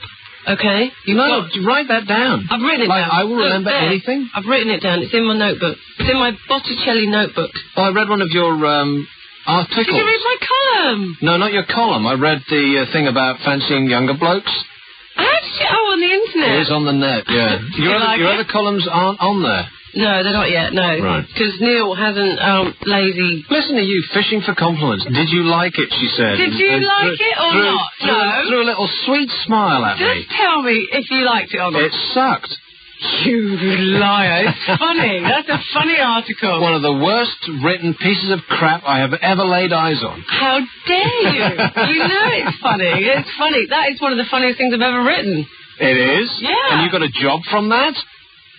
You're being nasty and there's no need. You're being unnecessarily nasty. Well, you just wait. Excuse me? We got 3 hours. Admit that it's funny. Come on, admit it. It's funny. It is funny. You see? Thank you very much. All right, I'll just leave it at that. You still haven't read my column in the magazine, have you? No, I can't get the magazine. And the new one's coming out soon. There's another one? I should have brought it in, but I forgot. How many copies do you have at home? About 5. No, about 2. How many have you given away so far? No, none. None. You didn't go to the newsagents and buy like 50? No. No, I didn't. How many did you buy? I bought 2 because... How many were you given by the company? 1. So you've only had 3 in your possession? I find that hard to believe. One's on the coffee table upstairs, one's on the coffee table in the office, and one is in my little file for keeping. There you go. Don't you think that's like having a publicity picture of yourself on the wall. They're on both of your coffee tables. So in other words, anybody that comes into your flat, that's the first thing that they see. Exactly. Yeah, why not? Why not? Who's going to promote me if I don't? No one. End of story. So it has to be there. You know, some people came around to my flat last night and they hadn't read it, so they started reading it. And they're like, yeah, I'm going to buy this magazine. You know, if the circulation goes up, and it has, it's sold out almost everywhere, that magazine. And the next one's out, I think it's on Tuesday or Wednesday. Well, you're going to take credit? No. I shouldn't take some credit for this, for having talked about it endlessly? No, but it's good for me, though, isn't it, that it's sold out? It's good, because they'll up the print run. They'll print more, and more people can buy it. There might be another job you don't get fired from. Look, I don't think... You're on a roll. I don't think I'm about to get fired from that job. Here's one in a call box in Eltham. Hello. Hello. How you doing? Hello, Carol. Hello, Nick. Hello, Gary. I've got a question to ask both of you, and it's puzzled me for years. Yeah. Why is it, whenever LBC gets rid of a programme, a successful one, they never tell the audience who are the main people behind the station, because if it wasn't for the audience, you wouldn't have a station. Why is it they never tell us what's going to replace it right until the very last moment? Well, that's just radio. First of all, we're not successful. The audience for this show is minute. You could barely even count it. Tiny. Second, that's just radio. The amazing part of this experience is that we're actually on the air today, knowing that this is our last show. This almost never happens in radio. No, I mean, Carol. Yes. You said that you were staying on, yeah? Yeah, I think so. Yes. And that means you're going to be staying on in this slot, yeah? Possibly, well, yes. for the next 3 weeks, anyway. Definitely, yes. Definitely for the next 3 weeks, and then after that, yes. Aren't you away in Bermuda next week? Yeah, we're both off, yes. Will you stop it? We're both off next week, and then I'm back for the rest of the month, and then I'll be doing something else in this slot. Depending on your good behaviour. When is it, because I heard Carol saying something about LBC relaunching it yet again. Yeah. When is that going to happen? Oh, I don't know. I didn't say that. You did. Well, it's going to have to. It will relaunch. It will relaunch. It's going to have to. It's going to have to tell. It's going to have to tell people that it's different and they're here. No, Nick said it, not me. I don't know. I don't have that information. I don't know about relaunches. Well, of course it will relaunch. Well, I'll tell you one thing. The best relaunch LBC can possibly do is get back on FM. Well, that's not in their gift. They are on FM, though. I mean, they're not on FM. Well, News Direct. Yeah, but that's not LBC. What difference does it make? Well, it makes a lot of difference in the evenings because, you know, some nights in the atmospheric conditions are absolutely diabolical. My mum can't get it very well in the evening. My parents tune out at about 7 or 8. You know, I mean, one of the things that lady said earlier on, because I do shift work. Some weeks I get to listen to you, other weeks I don't. You know, like the football on a Saturday afternoon, you know, I turn off because of that. And, you know, once again, sometimes people forget to turn back on again until we're sort of like halfway through your show. Oh, no, really? Well, you can't remember we started don't get any 6. calls. That's probably why you're not getting any calls, because you're on straight after the football programme. Which does a lot better than we do, by the way. Exactly. According to the listening figures, they have more listeners than we do. Huge. So that's, you know. But anyway, I mean, you're pretty glued to Mike Allen, and, you know, I mean, he gets an awful lot of calls, so I don't really listen to him. Well, Mike Allen's figures go through the roof. I think he's the highest-rated host on this station, isn't he? No, Steve Allen is. I'm not sure that's right. Well, I don't know. Who the hell are you, an expert? Put the psychic on Steve Allen and Clive Ford are too high. How do you know? Who are you? Well, I subscribe to certain radio, you know... Radar? You know, media stuff, and that's how I know all these things. Well, you'd only know it if you subscribe to Radar.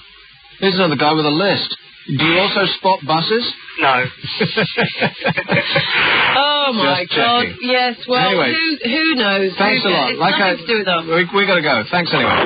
0171 412 1152. I know. Who stops in a call box to call us? What? How bizarre. He does. I think that's so weird. In between trains going by. How does he hear Like a couple of trains went by, he already had their number.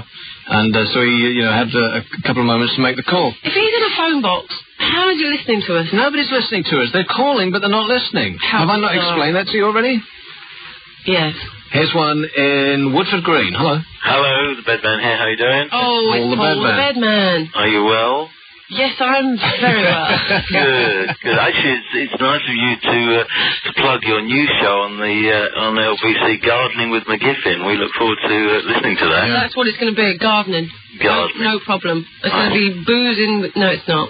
I don't know what it is. I've got no idea. Yeah, wouldn't that be great if one job is writing for a magazine, going on holiday, and then your other job on LBC would be wine tasting with McGiffin? I mean, geez, that would be like Christmas and New Year all rolled into one, wouldn't it? What? I would die of pleasure. Yeah. I'd have pleasure overload then. And what could I do? the sooner the better. You were talking about men shopping before. Mm-hmm. I think it was Jeremy Hardy on one of his Radio 4 programs was talking about men and the fact that how married men all of a sudden become more attractive to women. And he was saying, well, it's nothing to do with a ring on your finger. It's just the fact that once you get married, your wife won't let you go out of the house looking the shambles you used to before you were married. That's very true. Is it? It is. Or is it it's part of that you can't have it so you want it thing? Yes. No, what it is, like men, they're slobs basically, aren't they? And they don't take any pride in their appearance until they get married. And then the wifey... Really? I think it's the other way round. No, the wifey says, excuse me, you're not going out in that. I'm going to go and buy clothes for you. And they do. And then hubby goes out looking all spick and span. It's kind of... I think you've got that around the wrong way. No. That is what happens. And there's a good play on in the West End at the moment called I Love You, Now Change or something. I love you, you're perfect, exactly, you're perfect, now change. Exactly right. And that's what happens when you get married, which is why I'm never going to get married. Ever again. Who knows? Have you seen the shop in Highgate? Yeah. Can you nail it down a little bit more for us? It's a naughty shop. It's a naughty shop. There's an empty shop in Highgate, and it's got a poster in the window, which is a wonderful thing. It's quite a posh area. There's a sex shop in Highgate? Yes. No way. It's going to open up shortly, and it's advertised in the window. It just says, and I'll read this verbatim. The syntax isn't very good the way it's written, but it is very funny.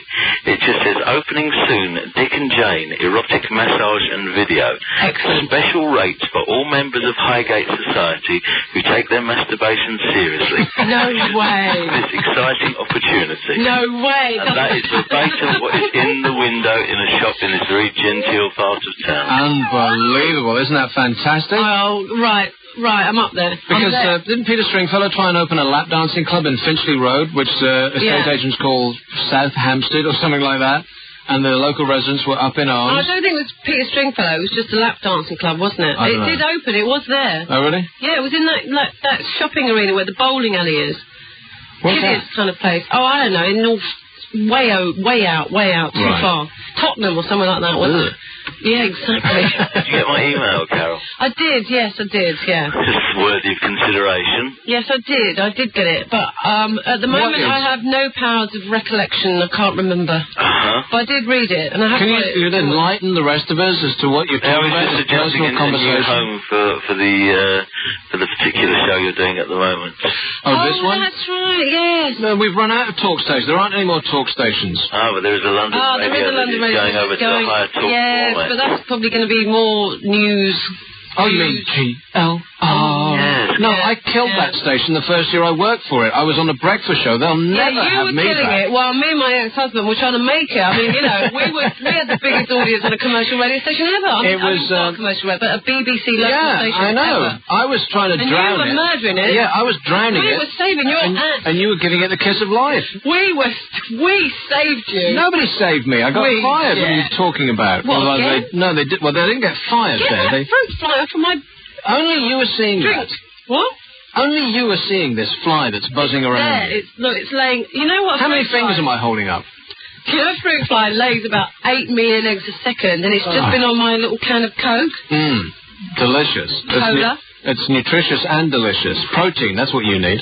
Anyway, so Before I go, actually, I just got one other thing. You know, you were talking about names before, sort of what's in a name and certain names make you feel certain things. Mm-hmm. Well, for some reason, you've been to Cyprus a couple of times. Yep. If you go into Pathos town centre, there is a jeweller there, and his name is Hitler and Son. Oh, no, really? That's where he ended up. Oh, God, I knew he was somewhere. Yeah, he's not dead. Some, especially since he was a bit challenged in the department. Oh, look. Oh, I'm getting annoyed now. Sorry, Paul, I'm listening, but there's a fly. It's really annoying. Just ignore it. I can't. It's going in my face. Nobody is seeing it but you. I think she's got the DTs. Who's sitting in next week, then? Who's flying solo while you two are away? Jonathan, I think, aren't you? Or not? I don't know who's on next week. I've got no idea. I don't know. We could We're not in. I'm going to be on holiday. And so is she. I'm in Bermuda. Bermuda. Can you believe it? Bermuda looks nice. Anyway, Paul, gotta go. Have a lovely time. Thanks. Bye, Paul. See you soon. Bye now. 0171 412 1152. There's no ads lined up. Okay. Here's one in Putney. Hello. Hello, Nick. Hello, David. Carol. Hello, David. Hello. I've spoken to you before in another life, Carol. Really? When you were talking about the miners. We're the miners of ABC, you know, for the morning show. Oh, God, yes. And I played it. I don't know if you got the tape, if it was any good or not. Oh, did you play it down the phone, though? You did, didn't you? Yes, I did. You did, yes. I remember. We are the ABC. That's it. That's the one. Yeah, yes. yeah. Well, I got a copy from the Cinema Museum because I told you I didn't have the original discs anymore. Again, here's a conversation we don't have any idea what you're talking about. Do you remember the ABC miners? Do you remember going to the cinema when you were like naught? No, it was Odeon. O-D-E... Oh, right. Well, it's the same kind of thing. Saturday morning cinema. Oh, no, that was M-O-U-S-C-Y. Saturday morning pictures. S-U-C-K-S. And the Lone Ranger was on and everything, all those things. That's right, the good old days. Well, I took early retirement 3 years ago, and but I'm still connected with the old cinema business because I do films where your ex does his show from every Friday. Oh, in Hammersmith? Yeah. So they've got a very nice little setup down there, so that keeps me ticking over as well. So have you seen the new Star Wars movie? Me? No. How come? No way. The only modern films I've seen is It's a Bug's Life, Nick. I showed that to a school. It was a private showing we did one morning a few weeks ago, and I was most impressed with the animation on that. The computer I haven't seen it. I want to see that. I want to see it. The expressions on their faces, on those insect faces, is quite. No, I do. Really, I do. Nick looks at me like I'm lying. I'm not lying. I do want to see it. No, I'm just wondering why you keep repeating it all the time. Carol, you mentioned a while ago about the Nag's Head. Yeah. Yeah, well, I used to be connected with a certain cinema around that area. Which Nag's Head? There must be hundreds of Nag's Heads. No, I know the one you're talking about because there's only the one blind Fred, dear old blind Fred. Oh, do you know Fred? Yes, of course I do. Again, here's another conversation that you people should have off the air. This is so specific. Shut up. You've got a personal, you've got a mutual friend. Nobody cares. No, that's was Kevin there, by the way? Oh, here we go again. Are you kidding? No, not that. No. I've got to go. I'm sorry. Stop it. I'm trying to keep a show together here. This is our... I know you are. So go and have a drink with the guy, then you can reminisce about the old times. I'm not going down there. Are you aware care that this is on the air? You're listening to the boy from the big bad city. I wanted a nice Saturday evening. It's Nick Abbot and Carol McGiffin.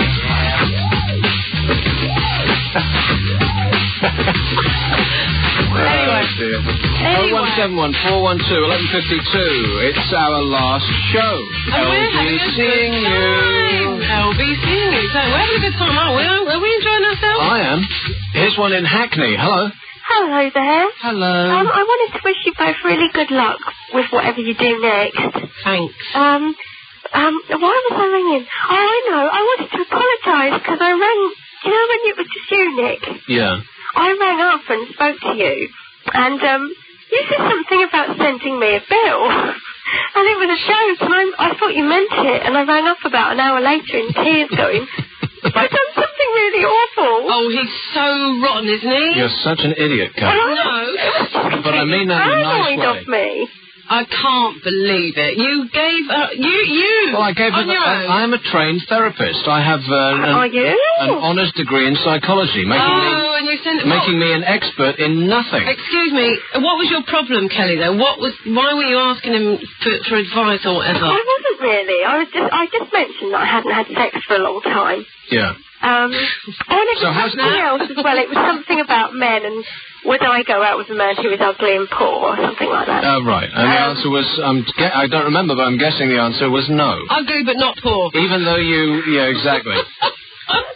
Money. No, I said I'd go out with anyone, which is a bit... Oh, really? Yeah. Really? And so how's it been lately? Well, it's quite exciting because I went out last week. Mm-hmm. Have you had a result? No, well, yes and no. It was just very exciting for me because I haven't been in a relationship for about 8 months. Did you have sex? That's what we want to know. No. No, but I just had this incredible eye contact with someone. Oh. And was he serving you at a shop at the time? No, I turned round and we both went, hello. It was really strange because I'd never seen him before in my life. But did you feel like you knew him from a past life? Was he your arresting officer? No. Stop it. You do, actually, sometimes you just see someone you think, I know this person from somewhere else. It's incredible. I've been thinking about it ever since. So are you going to have sex with him? Well, if I saw him again, I suppose so. Well, you didn't even speak to him. Oh, you mean the moment he could have been the man for you? Well, he could have done, couldn't he? And I thought, should I give him my phone number? But I was with my friend, and I thought... You could have had your first orgasm with that guy, and he's off. He's off with somebody else. You have to exchange phone numbers, at least. Yeah, I know. Yeah. I know. I'm kicking myself a bit, but I'm kind of thinking, well, I'll pray to God and hope I see him again. Yeah, it'll never happen. But next time we'll know. Thanks for the optimism. You know what? And he can only say no. And I know it's like the hardest thing in the world, and I don't do it either. But or the older you get, the less reticent you are about thinking, what the hell? I'll just go. Listen. If you're meant to see him again, you will. You don't believe that any more than I do. I do as well, Carol. I believe in fate. Big time. Where did you see him? It was an alternative health demonstration and stuff. And what? You've been demonstrating? No, not a demonstration. It was like there were all stores and workshops. Right. So is there another one of those soon? Well, there was one today, but I couldn't go. Are you insane? Wow, and I might go tomorrow. Wait a minute. You weren't well, so you didn't go to an alternative health demonstration. If I feel bad, because I couldn't get out, I went... Are you the kind of person that only goes to the doctor when you're feeling really well? No, I went to the doctor's today because I was feeling terrible.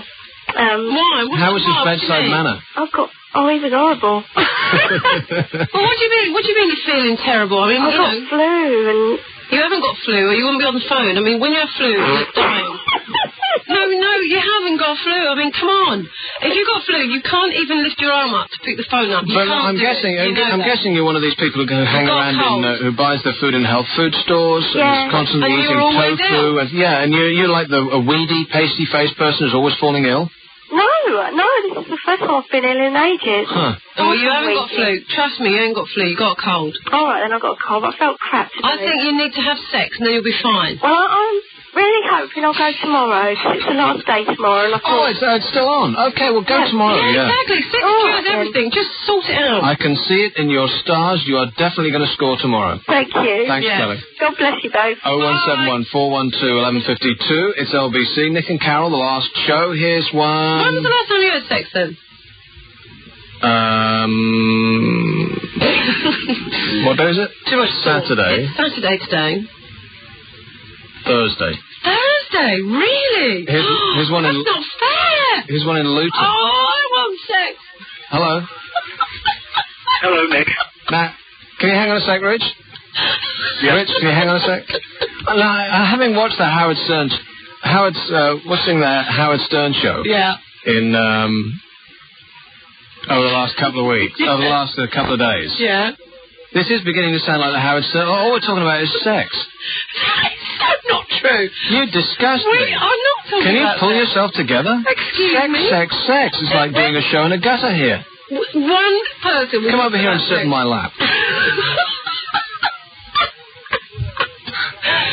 Don't tempt me. Don't even start. Come on, what's wrong with that? Look, we are not... the first mention of sex was when Kelly came on. Jonathan, come over here and sit on my lap. No, come and sit on mine. Much more fun. Anyway, look, we're not talking about sex. I'm just saying, you know. I wouldn't mind. Well, if you stop drinking for 5 minutes, people might find you more attractive. Will you stop it? I'm not drinking. I don't drink. I haven't had a drink all week. What's the matter with you? So anyway, back to... No, we weren't talking about... Don't say that. We're not like Howard Stern. He does talk about sex, though, all the time. Does he not? Can you hang on a sec? Yeah. We still haven't finished this.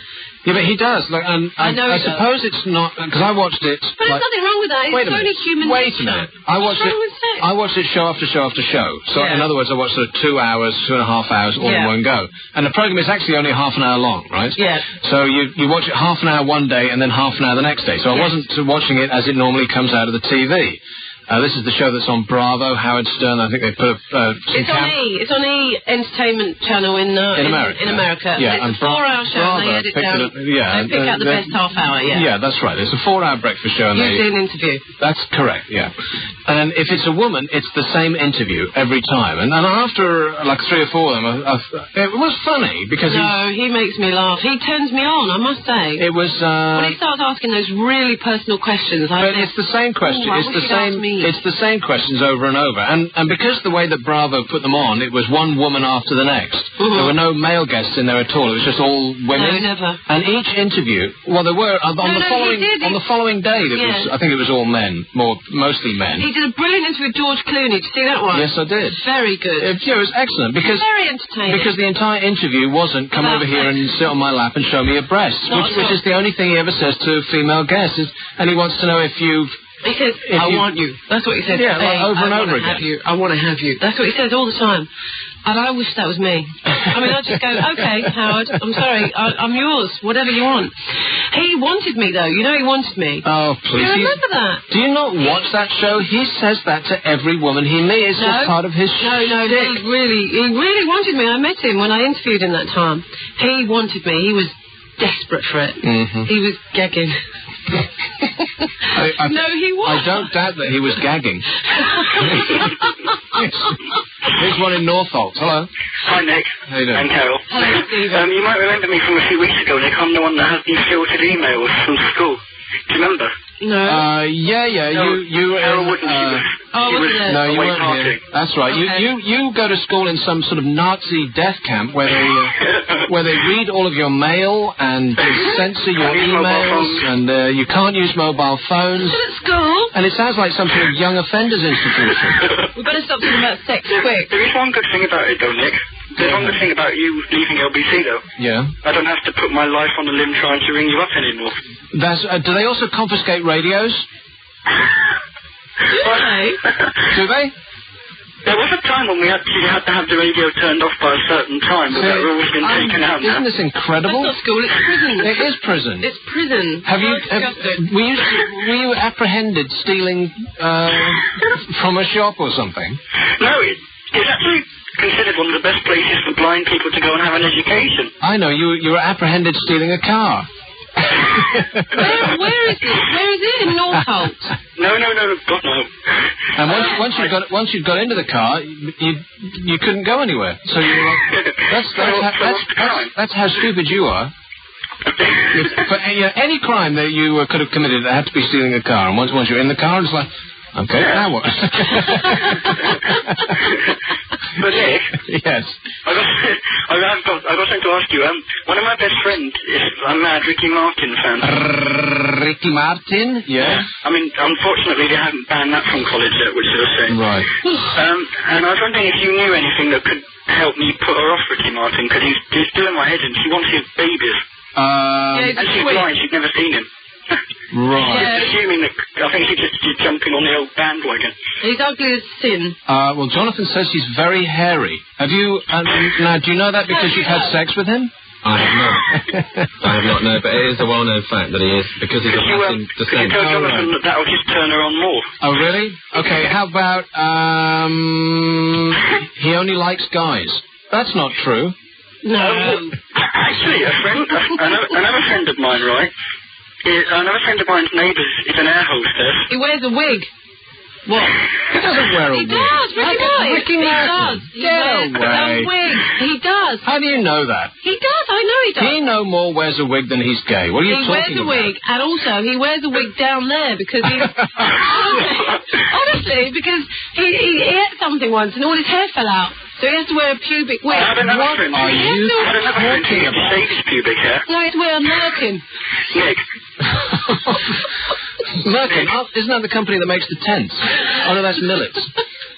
So anyway, yes, Steve. Anyway, Nick, I had another friend who used to shave his pubic hair. Well, that's because that's a very good idea, because you know what? What? You're getting cramps. Well, think of this. If you had a tree which had bushes... No, I'm thinking seriously now. If you had bushes around the bottom of the tree, and you took the bushes away so that you could see more of the tree would look bigger, am I right? It would look bigger. There you go. My Ricky Martin story, please. Absolutely. But I bet that he didn't let you... Never mind. So anyway... Stop the shaving competition. Yeah. Oh, Nicola. Stephen, we've got to go. Yeah, we've got to go. Since you came on, this show has been down the toilet. Yeah, you've taken it down. Yeah, but it's a proven fact, though, Nick, that sex boosts your rating, so you should have tried this at the start. At the start, yeah, the very beginning, yeah. It boosts your ratings. Well, it boosts your ratings if you have an audience of, you know, of a younger bent. But see, people who are 70, 80, 100 years old aren't that interested in sex because it's like a dim, distant memory to them. Just ask Donald Trump. How do you know? Anyway, we've got to go. No, we haven't. No, we've got to go. I'm going to tell you my Ricky Martin story. You have a story? Yeah, well, sort of. You met him? No. I've got a friend, right, whose neighbour is an air hostess, and she met someone on display who claims to be Ricky Martin's boyfriend.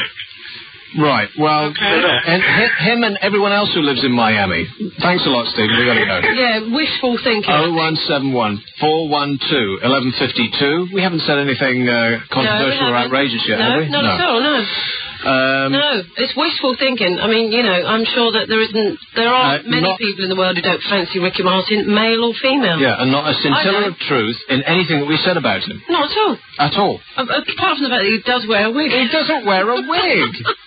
Luton. Hello. Hello. Right, Nick. I just can't see if you've seen the South Park movie. I have seen the South Park movie, and I did not like it. Oh, my God, here we go. No, I'm saying I didn't like it. No, I know. Well, trust you not to like it. Everyone hates Star Wars. You think it's great. Everyone loves South Park. You hate it. Of course you do. But that's Can I go to the loo now while you talk about South Park? Because I've got absolutely no interest whatsoever. No, we're not going to talk about South Park, other than me to say that I'm the biggest South Park fan on the planet. I know. And yet I didn't like the film.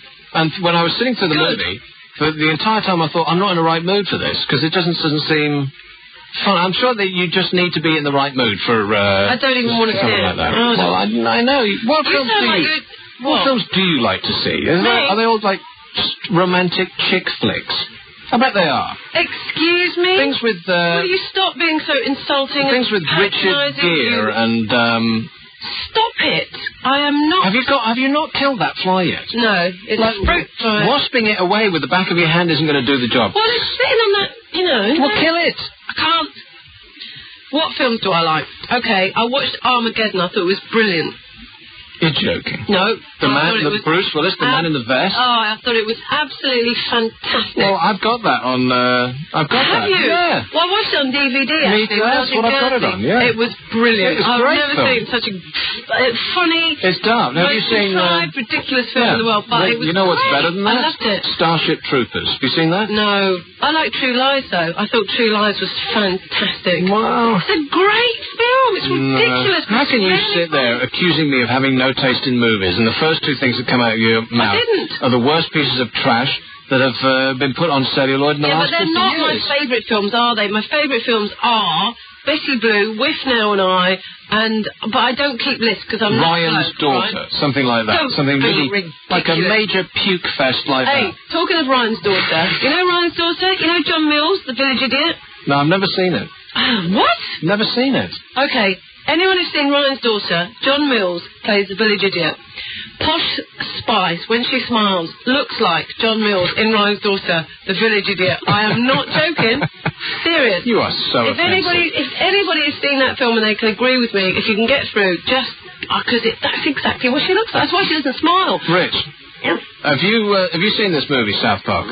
Yeah. How old are you? I'm 19. Excuse me? I am. No, I don't sound it, but I am, yeah. You're 19? Yeah. What, 19 ounces? Have they, sound a naught. You have they descended yet? Yeah, I think so. Well, maybe you better kill that. I'm not kidding, because you... Dead. It is? Got it. I've got the fruit fly. Not only did she kill it, but then she rubbed it on herself as some sort of tribal thing. Now you have the blood of it on you. And now its kin will be out to get you. No, I was just making sure it was dead. I can't make sure it was dead. Rich, has anybody said to you that you sound really, really young?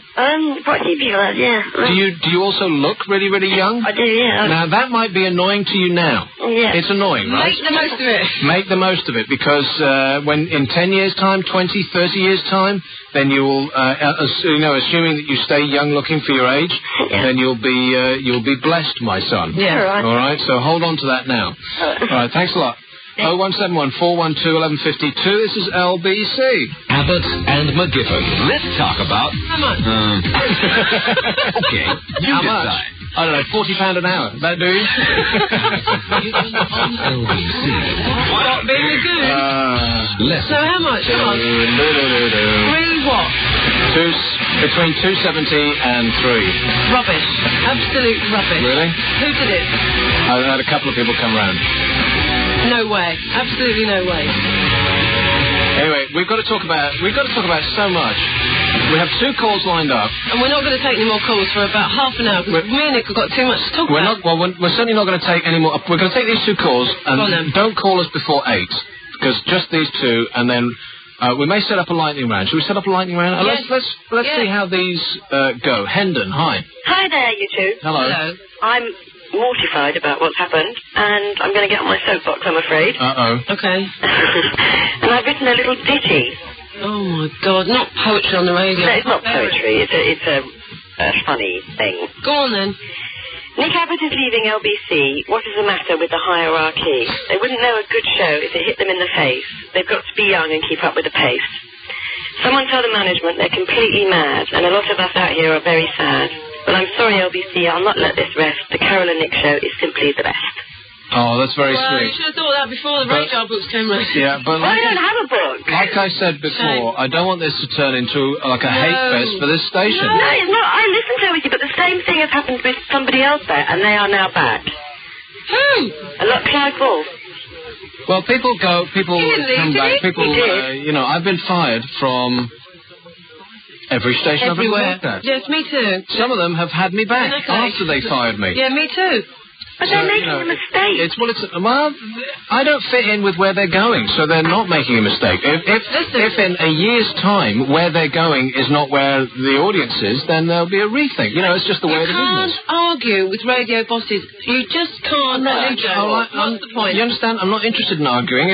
I'm perfectly okay with this decision. I will miss doing this show, of course, and I will miss doing talk in general, because that's my first love. That's what you love doing. But I don't feel it's the end. I don't feel that this is the last time I'll ever do a talk show, because that would be mad. Well, I hope not. Well, I hope not. I mean, it'd be nice if you two could do a talk show maybe somewhere else. What do you care, Carol? You've still got a job. You stop it. It makes a change, doesn't it? It makes a change, not me. You know, it's always me who has to go. I like it. Oh, come on. Do me a favour. Don't give me a hard time about this. Don't give me a hard time, please. I'm not giving you a hard time. Come on, you got a proper job, haven't you? Have I got a proper job? No.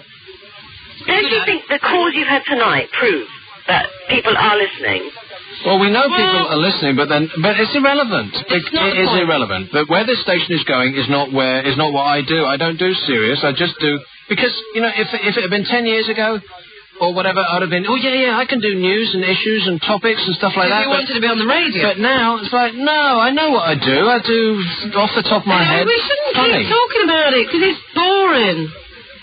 Well, yeah, but if people ask, I can't help but explain. So I'm not going to try and desperately try and be something I'm not, because I'm beyond that. I'm too old and set in my ways, Fiona. I don't think so. We both are. And me. Like three of us. Exactly. Yeah, we make a saucy threesome. Do you think so? Come on. Not down that road, please. No, we're not going down that road. We don't talk about sex on the show. I'm a born-again virgin. Not up that alley? So am I. Are you? Yeah. Yeah, dreadful. I feel like I am. God. Give me half a chance. Give me half a chance and I wouldn't be. Anyway, I thought you and Mitch were at it like rabbits. Like you share. No, seriously, you share the back of a Jeep, which is like a double bed in the back of this, and then you're sleeping together in Guernsey, and you had that drunken night at Zoe Ball's wedding, and then you went back to a little B&B afterwards, and you're trying to tell me that you didn't have a little, No, because he was annoyed with me that night, and we had a bit of. Well, the best part of breaking up is in the making up. No, I tell you, the funniest thing about that wedding night is that Mitch was running around like an old woman getting stressed because I was asleep on the sofa and I couldn't remember where we were staying. I told you this. Yeah, yeah. And he's going, where are we staying? Where are we staying? We've got to go back, got to go back. And I'm thinking, oh. And he said, where are we staying? I'm going, Guernsey. I was just asleep. I didn't know what was going on. And he was running around like an old woman getting stressed. And we went back to this B&B, totally like a horrible old couple who never speak to each other. I was looking out the window, this side of the taxi. He was looking out the window, that side of the taxi. We got back, got into bed, and I thought, I hate him. Like you do. Now, were you sharing the same bedroom? No. Well, same room, yeah, but we had twin beds now, single beds, so luckily we didn't have to sleep in the same bed. Then we woke up in the morning. And how far apart were the beds? Did they have a little table in between? Yeah, about 3 feet at least. So then So we went to sleep, woke up in the morning, I thought, it's just a nightmare, it just gets on my nerves. Like you do, like couples do. And then we started having this argument about, I went down to breakfast, I thought, I'm going to get a taxi, I'm just going to get out of it, I'm going to get a train, I'm going to go home. Like you do, that's what people do. And I came back upstairs and we started having this argument about... nothing at all, about raindrops falling down the window. And I said to him, you just annoy me because you keep telling me off all the time. You told me off about this and you told me off about that. Well, you're a nightmare. You are a total nightmare. You go to anywhere, you speed drink till you're incapable, and then you demand that people take care of you, and you're just not prepared for the consequences. You're a dreadful woman. You are. I can't. Anyway, so then he said, you told me off. I mean, if he wasn't having sex with you, he probably wouldn't put up with you. He said, you told me off for smoking, and you told me off for doing this and doing that. And I went, you told me off first. We had this ridiculous conversation about... 3-year-olds. You told me off. No, you told me off. And that's how it was said. And then eventually you look at each other and you burst out laughing. And rolling around on the bed, and one thing led to another, and how's your father? One thing led to Bob's another. your uncle. And nothing. We got a taxi and we went home. And that was it. No. Well, anyway, how did that start? But that's true. No, we don't do it very often. Very often? Oh, talk about a change in your story. What's very often? I don't know what very often is. I thought, for the longest time you were saying never. And now it's very often? No, well... 3 times a week. Anyway, we were at Hampstead Pond today. Were you naked? Well, see, I have been watching Howard Stern too much. Now it's coming out of me. Nick did take all his clothes off. Come over here and sit on my knee. Go ahead. And I said to him, don't take your shorts off. Are you wearing underwear? I said, don't take your shorts off. He went, why not? It's only a naked body. Who cares? So he took his shorts off in front of everyone. What is it with him? It's like the constant nudity with him. I mean, he doesn't use soap. And he's not ashamed. He constantly parades around in the naughty naked nude. Well, you would. It is disgusting. I'm sorry, but if you were male and you were him, you would too. Trust me. You would show off. Oh, please. He has got a body like a sack of potatoes. Yeah, but he's got a... Doesn't make up for it at all. He hasn't got a body like a sack of potatoes. He totally does. He hasn't. He's lovely. Leave him alone. Mm-hmm. He's not. He's cute. What does he weigh, like 14, 15 stone? I've no idea. Who cares? Who cares? Well, yeah. Well, how much do you weigh, Fiona? I weigh 8 stone. 8 stone? 8 stone? And what are you, like 4? And I eat a lot. You're a featherweight. What are you, 4'6"? No, 5'4". 5'4". You only weigh 8 stone. But I eat a lot. It's going to catch up with me eventually. You eat a lot, but then do you throw it back up? No way. How old are you? Nick's age. 39. Plus a year. My age. Plus a year. God, 8 stone, 8, 5. That doesn't sound right to me. Well, I eat 2 stone. Oh my God, I'm more than 2 stone more than you, and I'm only 5 inches taller. And I don't do any exercise either. Seriously, I've been thinking about speaking to you about this. You think I'm overweight? So heavy looking these days. Really? And I mean that in a kind way. Oh. Don't. I'm Listen, Fiona, we gotta go. Now. Take care. Thanks a lot. Bye, Fiona. Tara. Here's one in Walthamstow. Last one before the snooze. Hello.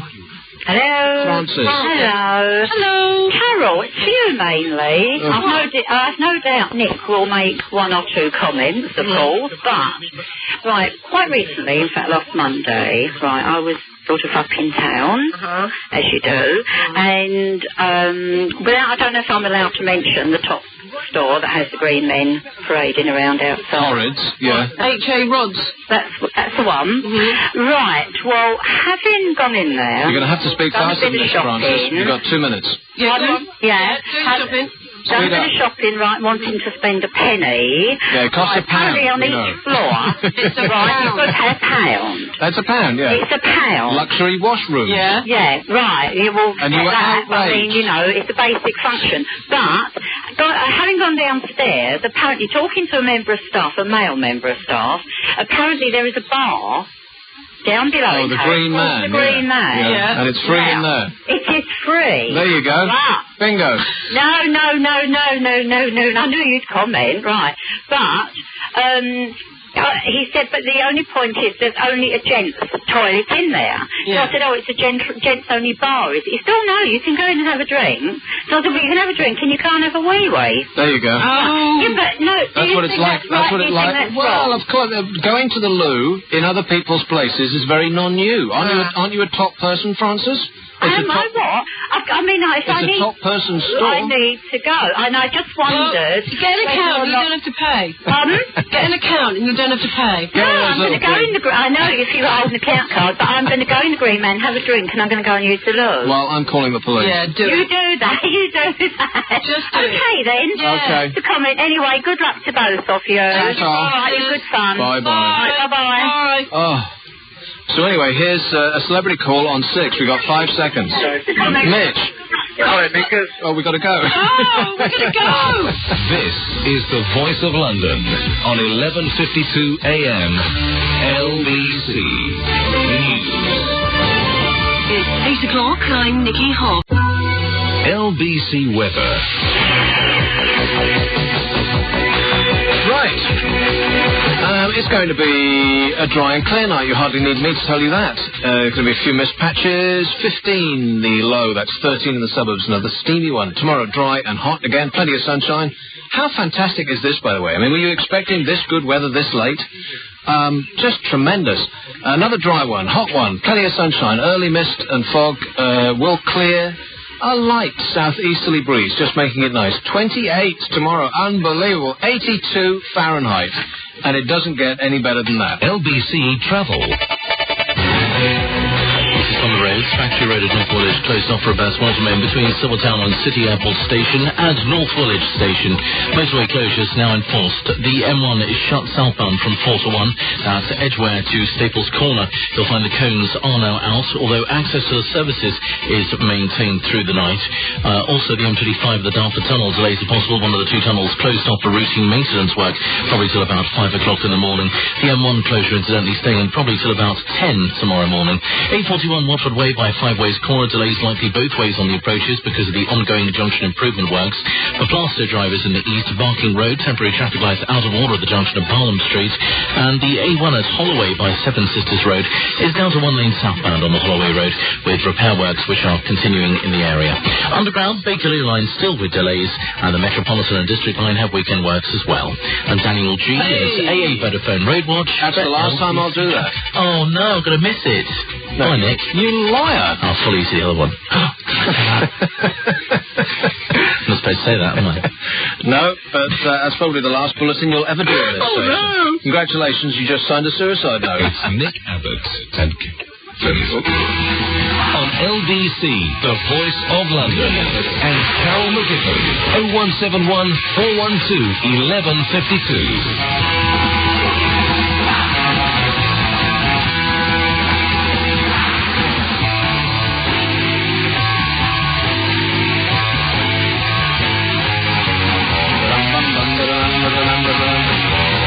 While Madam is away getting drunk, drinks. Stop it. There you go. Thank you so much. Ooh, nice and cold.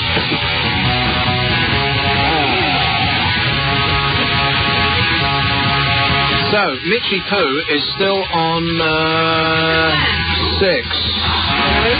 Hello, Mitch. Hello. What about me? Oh, yeah, sorry. Hello? I think he's gone. Hello, Mitch. No, is he still there? He's gone. And Jonathan, you were saying that he was really upset with me? He was furious. Furious. And he was I'm not surprised if you say he's got a body like a sack of potatoes. He hasn't. He was telling me secrets about you that he didn't realise that you'd already talked about. Yeah, like this is our last show. He was like, oh, I know something about him. It's our last show. He's pretty lean, is old Mitch. Lean? Well, you know, in some areas. You are obsessed. I thought that size didn't matter. Of course it matters. And anyone who says not is a liar. Of course it matters. I mean, come on, be real. But the thing is, isn't it important? Do you want some Ribena or what? No. Isn't it important about?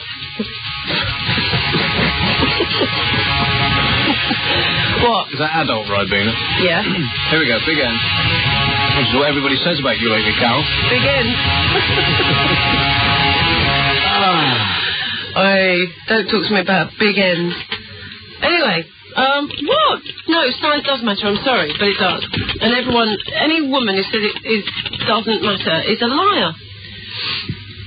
Serious. Yeah, but it's not the size, it's, don't give me that. Surely it's partly what it's attached to, no? No. If it's attached to kind of a guy who looks like a beached whale that never uses soap, I don't care if Mitch doesn't use soap. Okay, we had a conversation today in the pub about smells. Oh, of which he is an expert. I can't believe I'm being so nasty. You're being so disgusting. I am. I'm sorry, Mitch. Listen, he doesn't smell at all. That's ridiculous. No, he smells of a man, and sometimes women really like that manly smell, because you're obsessed with smells, right? One day, we were doing the show. What do you mean I'm obsessed with smell? Just shut up. We were in here one day, we were doing the show, and Nick was supposed to be going out. weren't you, after the show? Yeah, this happened and twice. And he decided that he smelt too much. Twice this happened. Well, in actual fact... Let me just check for you now. I smelt Nick's armpits. They smell fantastic now. They just smelt like blokes' armpits. No, they smelt rank. You see? No, come over here and smell me now. I'm not going to smell you now. Come on, just have a little sniff. A little hot sniffy action. Can I interest you in that? I don't want to smell your armpits. Come on, come over here. Don't give me that look. You see, even Nick wants me. I mean, you know, how's as hard to believe as that is. Unbelievable. Here's one in your beautiful Edinburgh. Hello there. How are you doing? It's me. It's our usual caller from Edinburgh, or one of the two that we've got now. Which one are you? You're the council worker. Yes. Right.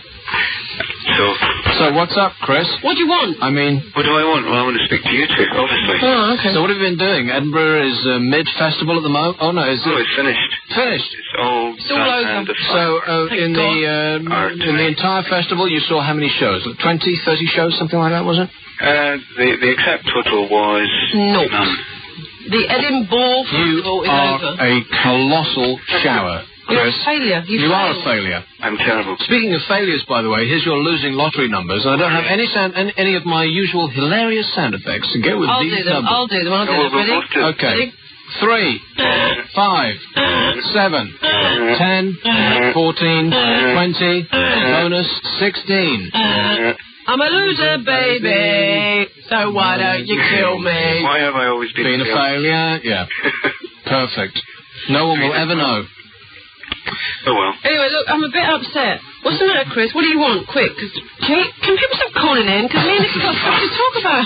Well, fine. Well, I just thought I'd call in and say my farewells. And anyway, part of the reason why I didn't go and see anything at the festival, because I was away for a week. Where'd you go? Really? Last week in Blackpool. Blackpool? Now, wait a minute. Hey, pull out all the stops. Think of the insanity of what you've just heard.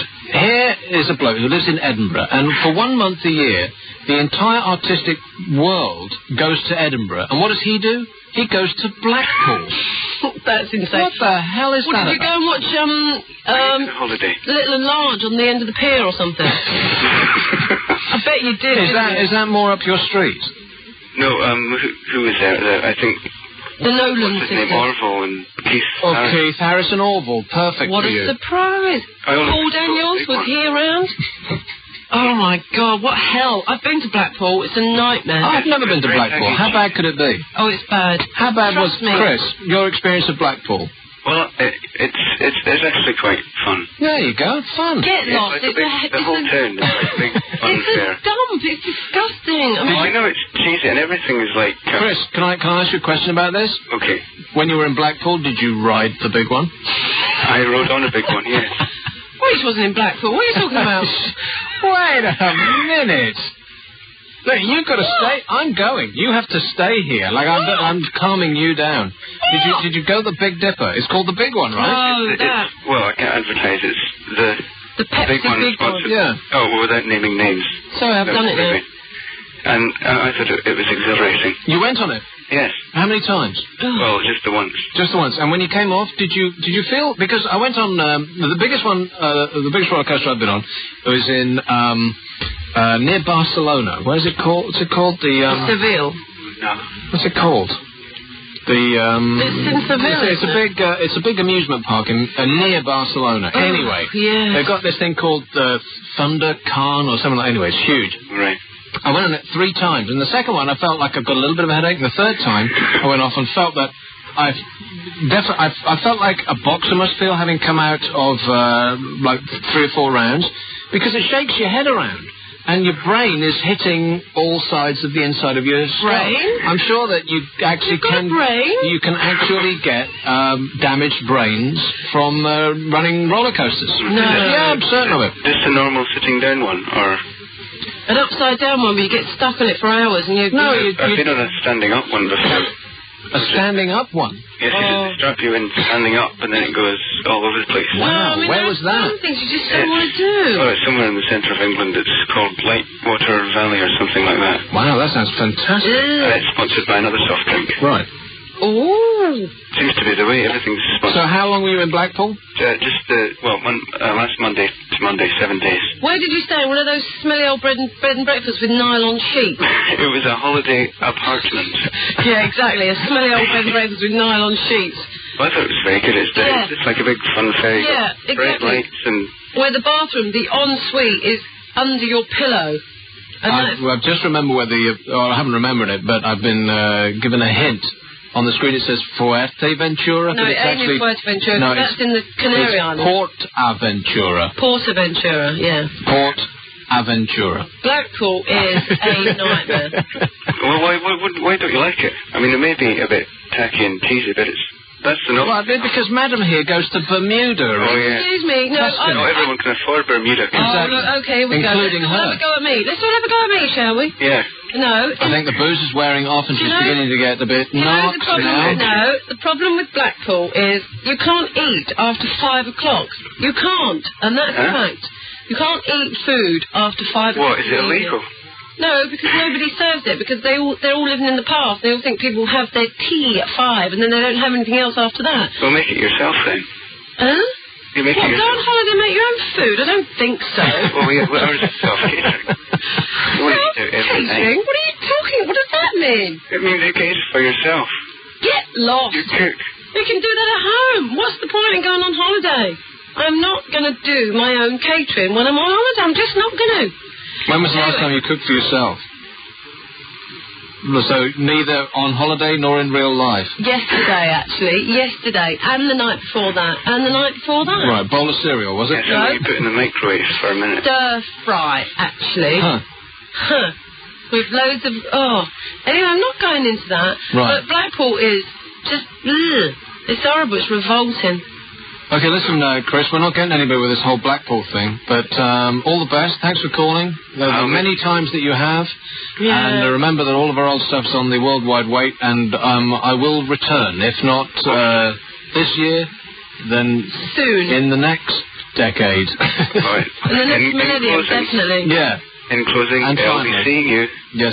I'll be seeing you. Ta-ta. Bye. 0171 412 1152. What booze? Anyway, what are you talking about? We're going to take one more call, and then we're going to talk to each other for a little while. Okay. Because we've got all of this stuff to talk about, and then we're going to start doing lightning rounds, and we'll take a lot more calls in a while. So we'll take this one, and then don't call for a little while. That's the first time you've ever said that. Walworth. It's me to drive you mad on you last night. Cassie. Hello, darling. Hello. Blackpool, Carol. What? It's wonderful. See? People go year after year after year. How bad could it be? It rains. It's just revolting. If you go with the right people and you stay at the right place, it's wonderful. Where do you stay then? Where do you stay? Because all those places on the front, all those B&Bs, they all have nylon sheets. I get electric shock every time you get into bed. It's a nightmare. Now, I agree with that. If you stay near the pleasure beach, you've got to stay further along. Further along where? What do you mean? In Scotland? They go to the north end and you... Bit of class, girl. Okay, well, I've stayed in the wrong place. It's the only time I've disagreed. Every time I always agree with you. But it's the only time I disagree. Okay, I'll come clean now. You're upsetting a lot of people now. I've come clean now. The last time I was there, I had a bit of a horrible experience. I was there with the ex-husband, and we had a horrible argument, and it was just horrible. Maybe that's why. Okay, I'm being Were you being unreasonable and obnoxious again? No, I was not being unreasonable. I bet you were. No, he was being unreasonable and obnoxious because it was the time. I don't want to hear about this. Anyway, no. Okay. In other words, did a certain person get bored? No, he wasn't bored. It was. We were there because it was the time when they were making the decision about who was going to do the Channel 4 morning show, and it was touch and go whether or not the Big Breakfast was going to be commissioned at the time. And we were in Blackpool, and we were in this hotel, and I said, look, I've got to go and check the answer machine. What? You should know by now. And he was like, don't know, like a grumpy old git, like he is. And I went, right, well, I'm going to go and check the answer machine. And I did. I went to check the answer machine, and there was something like 45 messages on the machine, and all to do with, yeah, we've got it, you're going to be on the TV, I shouldn't be telling you this because it should be safe. Well, why are you telling me this? No, it doesn't matter, does it? No, it doesn't. I went back to tell him, and he just went mad. He's just real wobbly. And I don't know if he was annoyed at me for getting the news first or what, I don't know, but I just didn't like it very much. Book? Well, no, the thing is... Book? What book? The book. What book? What book? Am I in the book? The book. What book? Am I in the book? Am I in the book? Oh, don't know. Maybe. Torrid Sexual Adventures with Nick. Have you found? That'd be like 3 paragraphs. Yeah, it'd be 3 words. Yes, no, we didn't. No Those chance. 3 words. Yes, what? Kathy, sorry, what? Well, you got to write in the book that between now and 10 o'clock you sat on his lap. He's been asking, oh, bless him. Yeah, I know, bless him. He wants me, doesn't he? I mean, No, I don't. he does. I really don't. He wanted you. I know he did. They all want me. I mean, I can't, I'm irresistible. Hello. We've heard it. I find you eminently irresistible. Even Nick wants me. Can you believe that? So I might sit on his lap later. I'll sit on his lap. I'll make him pay, bless him. Nick. You didn't even mean to say that, did you? That was just one that you had got no idea what you were just saying. I know what I just said. I don't care. Not you. Anyway, Kathy, listen, we got to go.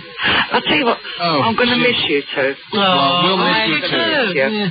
Well, I'm still here, so don't go away. Yeah. No, I wrote a letter complaining and let it go. That'll work. Oh, the poor boss. Thanks, Kathy. All right, darling. Bye-bye. Right. Bye. So we have a list of things to talk about, right? Yes. So get your list out. We'll be back. It's Nick Abbot and Carol McGiffin. 0171 412 1152. Yeah, I said don't call now. Don't call yet. Yeah, just remember that number. Write it down. Grab a chat.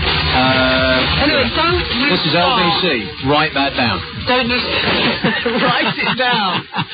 Don't you start on my mate Mitch, because he's listening, apparently. Shut up. So he hasn't got a body like a sack of potatoes. That's what you told me during the news. You liar. How dare you? He hasn't. Okay, so here's the list of the things... we don't know what's going on, do we? Don't know. You know that... Do you know... When what the hell are you talking about? When are you going away? Well, now I'm hesitant to tell you. When are you going away? I'm not telling you. Well... You're not coming. We are. No, seriously, we I'm not. We're booked to fly. We're going. You are joking. We are. We're coming to haunt you. Me and Mitch have booked a flight and we're going to come and annoy you the whole time. We are. You're kidding me. No, absolutely not. We're there. Just to wind you up. We are. You're going to Bermuda. You can't come Only for 1 week. You're away for 2 weeks, aren't you? No. You booked a flight to annoy me. I'm not even going to be there. Damn it. You idiot. No. Well, 2 weekends, 1 week.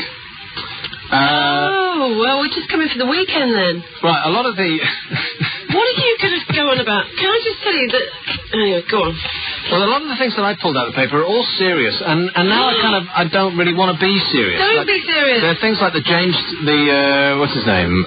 Is it James Hewitt? Oh, for God's sake, who was... You know, how the newspapers are all over his case because he's spilling the beans on Princess Di. Hewitt betrayal is devastating for Di's princes. Oh. You know, this is the stun.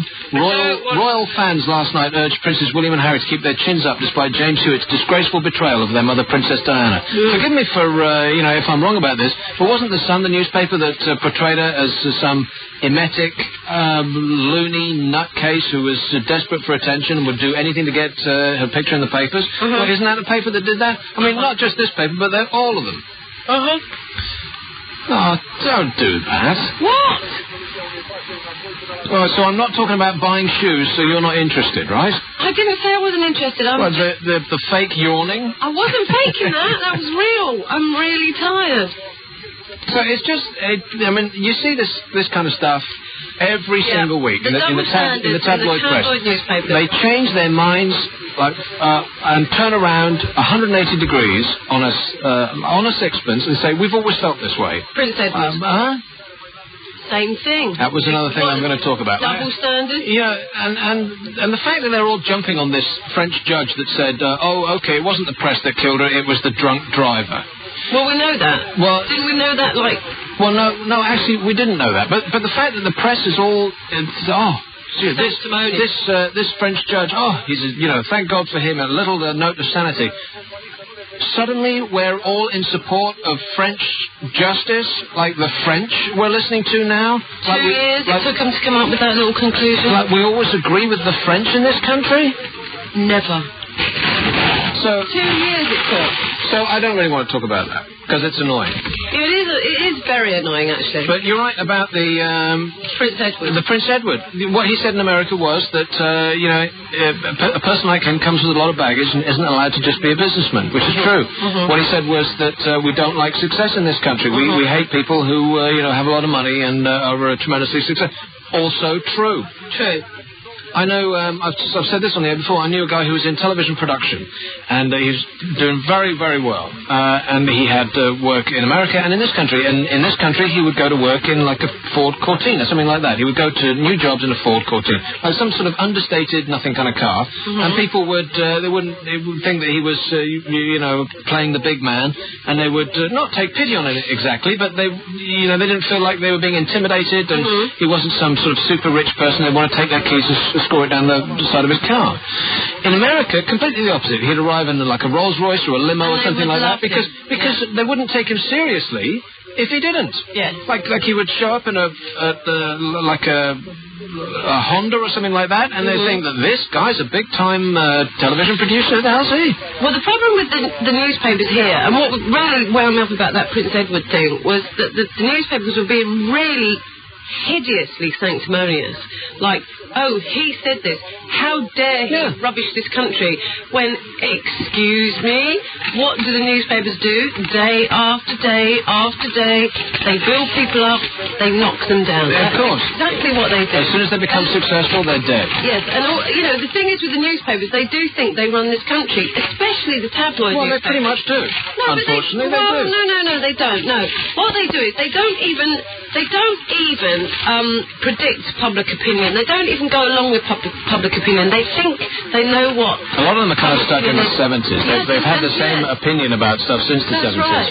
They stick and get it, and they get it completely wrong sometimes. Completely wrong. And I don't think there's anybody in this country who doesn't know that the tabloid newspapers do that. They build people up and they knock them down. And when they're on the way down, they absolutely love it. Yeah. Glory in it. It's just pathetic. It is pathetic, and it's tragic in its own. Army fury as girl soldiers get wed. What? Did you not read about this? Girl soldiers get wed? Yeah, to each other. Army angry chiefs have been told that 2 lesbian soldiers mock their no-gays rule by getting married. Oh, you mean to say that some of the women in the army are actually gay? Well, that comes as a shock, huh? No way. They'll be telling us that some Roman Catholic clergy are gay next. Oh, my God. Unbelievable. The girls' territorial, they're not even the real army, they're the territorial army, was closed down. It was closed down, the thing they were in, by cutback 6 weeks ago, and they joined the TA Field Ambulance Unit. So God forbid there should actually be a lesbian come to, bind your wounds as you're bleeding to death on the battlefield, because that would be, bad for morale? What the hell are they talking about? I don't know. Do you want some? Do you want some or what? No. Frank Skinner. Want some? Frank Skinner. Leave him alone. No, I'm not going to leave him alone. He wants 20 million? That's got to be the funniest thing that man's ever said. Come and get it. 20 million. No, the thing is, he wants 20 million for his production company. It's no worse than a company like Ginger demanding a huge amount of money from Channel 4 for producing and delivering programmes with the talent, which, people do quite like Frank Skinner. They do? I don't think so. As a production company, that's a bargain. That's an absolute Did you see his chat show? Yes, I thought it was very good. You're kidding me. Oh, I think it's funny. You are kidding now, right? No, I'm not kidding, actually. I think it's funny. I don't like the chat show. I preferred this show when we were just talking rubbish. I thought... Stop doing the issues. All right, I'll throw them all away. Should we talk about estate agents? How about... Let's talk about estate agents or OK Magazine. Granny Joan Woodland scooped 6.8 million on the National Lottery and vowed, I'll still do my shopping by bus. See, now that's exactly what I was talking about a couple of weeks ago, and some old geezer had a hissy fit and he rang in and about how offensive I was being about working class people. Why the hell would you... I mean, she's going to give the money away. Why would you... Because you don't need that money. You don't... She'd like winning £10, but she didn't want to win millions of pounds. That's insane. Shut up. You don't want that kind of money. You just don't. Right, estate agents. Not me. Hang on, I just got to tell you. Do you want to hear a very funny thing? What? Croydon Council are taking my grandma to court for not paying her council tax. Right. This is so funny. My grandma died in January. And the funny thing is, I mean, it's not funny that my grandma died, but it's not sad either because she was 90-odd, you know, she had a good innings, not a problem. But the fact is, they've been chasing me for her council tax. She moved out of this property 3 years ago, right?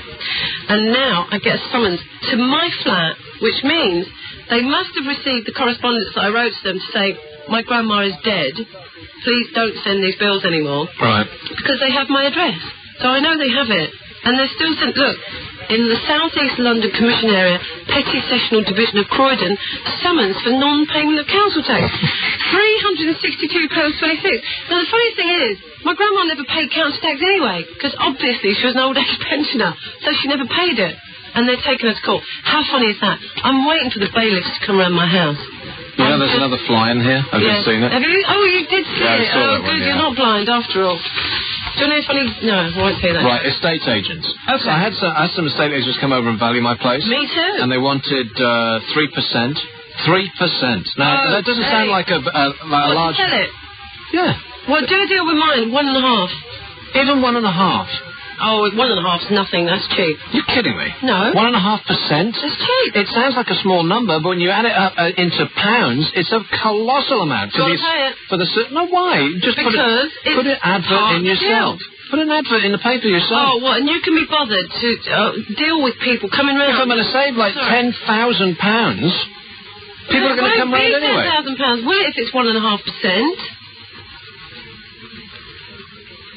Well, even so, okay, 5,000. You're such an old skinflint. Look, just write it off. I'm going to write a cheque for £5,000 for nothing at all. You think that's being a skinflint? And the other side of it, the other side of it is that I've been dealing with estate agents trying to buy a place, right? Now you'd think that they would welcome me through their door. Just today, I called a place. I said, I've just seen one of your adverts. Can you fax me through the details? And if people that were actually on with these people knew how they were being treated, they're falling over me at the moment. They would take their property off these people's hands because I said, "Can you fax me through details?" They said, "Oh yes, we'll do that." And they don't. So, like, you know, and I asked them from about 10 o'clock this morning, all day, nothing. No, I know. Well, of course not. I've been trying to call... Work. I've been trying to call an estate agent. I'm sorry, I'm really distracted by something coming up on that screen. Oh, my God. Ada can't get laid. Ada can't get laid. Later, later. Well, there is no later for him because he's not listening. Yeah. He doesn't have a radio. Go on. And so I'm calling them and they'll pick up the phone and then put it down again without saying anything. They just want the phone to stop ringing. What kind of service is that? Unbelievable. That's it, though, isn't it? So I've had it with estate agents. Look, I'm not interested. You would give a cheque for £5,000 and how long? My flat's not worth as much as yours. How long did it take you to sell yours? A day. 1 day, exactly. And the amount of times that I've heard that in the last couple of weeks. Yeah, but I couldn't. 1 day. Yeah, okay, fair enough. So in other words, you write them a cheque for thousands and thousands for nothing. Yeah, but what am I going to do, right? My flat is tenanted. It's got people in it. You have to make appointments for, 24-hour appointments. Pardon me, at least. And I have to go round there and show people around the flat just so they can waste my time. I'm sorry, but I'm not doing it. I would rather put a few grand on top of the asking price and just say, that's it. And I was offered the asking price within a day. Within 1 day. And then you put a few grand on, pays the estate agent. I'm sorry, but I just can't be bothered with doing all that stuff. And the depressing part about this whole thing is not the selling, it's the buying. Because yes, I know, you go around and you look How much have you made on your flat since you bought it? A phenomenal amount of money. Irrelevant. No, yes. No, it's not irrelevant. Well, it's a point of principle. I just don't want to give thousands and thousands and like £10,000. I can't even get my head around that. Okay, I know. When I sold the marital home, when I moved out, guess how much I had to pay the estate agents? Well, I can't guess. They didn't even do anything. They didn't even advertise it. They took one person round. They probably undervalued it to make it sell. Precisely. Anyway, bad vibe. I'll never get ripped off like that again. 10 grand. 10 grand. Well, that's what I'm just talking about. Yes, but now I don't mind, because that was sole agency, 2.5%. Now I'm doing sole agency, 1.5%. 1.5% is not much. That's a fair, I think it's fair enough. Fair enough. I'm not... For some kind of service, but these people aren't giving you any service. Well, they are. They're selling my flat for me, which I can't be bothered to do. And I want it off my hands. I'm renting it out. I went into the estate agent. I said, right, you haven't got me a new tenant for it, because they're moving out at the end of Excuse me? I said, they're moving out at the end of September. Rent or sale. Whichever one comes first, do it. Suddenly, they're running around like chickens with no heads. But all the people in the estate agency, of course, because they all want the commission. The salespeople want the commission. The rental people want the commission. Well, that's the surprising part. That's the surprise, because I'm not only selling, I'm buying. You understand? And my experience... They could make listen a fortune to me. out of you. I know! And so my experience of buying is such that I'll call them, and they'll pick the phone up and put it down, just to stop it ringing. And I'll call back, and they'll do the same thing. And I'll call back, and it's like, oh, well, she's not here right now. Well, it's because there's nothing to buy. There's nothing for sale, is there? Especially in North London, there's nothing for sale. No one wants to sell. That's why I sold mine in one day. That's why. They can't be bothered. Right, you know what? This has been 15 minutes of hasn't it? I much prefer it when we're talking about nothing at all. We shouldn't. I had all this stuff, and I thought we'll go through it. Nothing then. Yeah. Here's Aid who can't get laid. Hi, Nick. How you doing? Yeah, not too bad. Could you do me a favour first? What's that? I'll talk about what I'm going to talk about. Do you know the web address for that page on me at all? I think if you go to nickabbott.com, it's on there. It'll be the link will be on that page to everything that's about me, which includes you. What is it? Nick Abbott, what? .com. .com. Abbott, 2 B's, 1 T. Yeah, I know that. I have something to tell you at the end of this call, Adrian, but I'll let you do your bit beforehand, because you're not listening to this show, right? No. Does he not know? No, of course not. Anyway, what's up, Aid? Yeah, what do you think about all these quiz shows on TV, especially with this Chris Tyne coming back on as well? I don't know. You have an opinion on that, Carol? What, Who Wants to Be a Millionaire? Well, I must say I find it very addictive, but I don't watch it. Yeah, I've seen a few of them, and I thought it was I thought it was very good, apart from one thing. What? Chris Tarrant. He's very annoying. He's like so annoying. Very annoying. All of that sort of phony... That contrived kind of tense, nervous headache stuff. Obvious. It's just too fake. I haven't watched it since it's been back on. They should put somebody else in there. I mean, and they're always calling it Chris Tarrant's million. You do it. But it's got nothing to do with him, really. It could be anybody sitting there. You could do it. You'd just be rude to those people who are so stupid. They can't get anything right. You'd be so funny. You go... I think what? I think the show would be a lot better without him. But then I'm not a Tarrant fan. I never have been. I actually went to be in the audience for that once. It was on New Year's Day this year. And we queued up. Well, I went down... You've got to be joking. Your life is such that you would go and queue on New Year's Day to get into a quiz show? You didn't. You are out of your mind. You're the saddest person in the whole wide world. Yeah. Yeah, but no, we actually got turned away because they couldn't fit us in. What, chairs not big enough? Can you believe people are queuing up to get in to watch TV shows being recorded? People queue up to get into the lottery show. Why? Because the masses are asses. Most of the people in this or any other country are stupid. Just look at the best selling of anything. I give up. Look at the best selling of anything. It's always the most bland and easy to understand of its type. White sliced bread. That's what society is. 12p a loaf in Netto's. It's true, my sister told me. To get in Netto's for 12p a loaf. You've never queued up for Netto's? Netto's, some hideous food store. Well, now you can't say hideous. No, it is hideous. Well, they've probably got money enough to sue you into a black hole in space. Yeah, but they're not in London, so they're not listening. So it ain't a problem.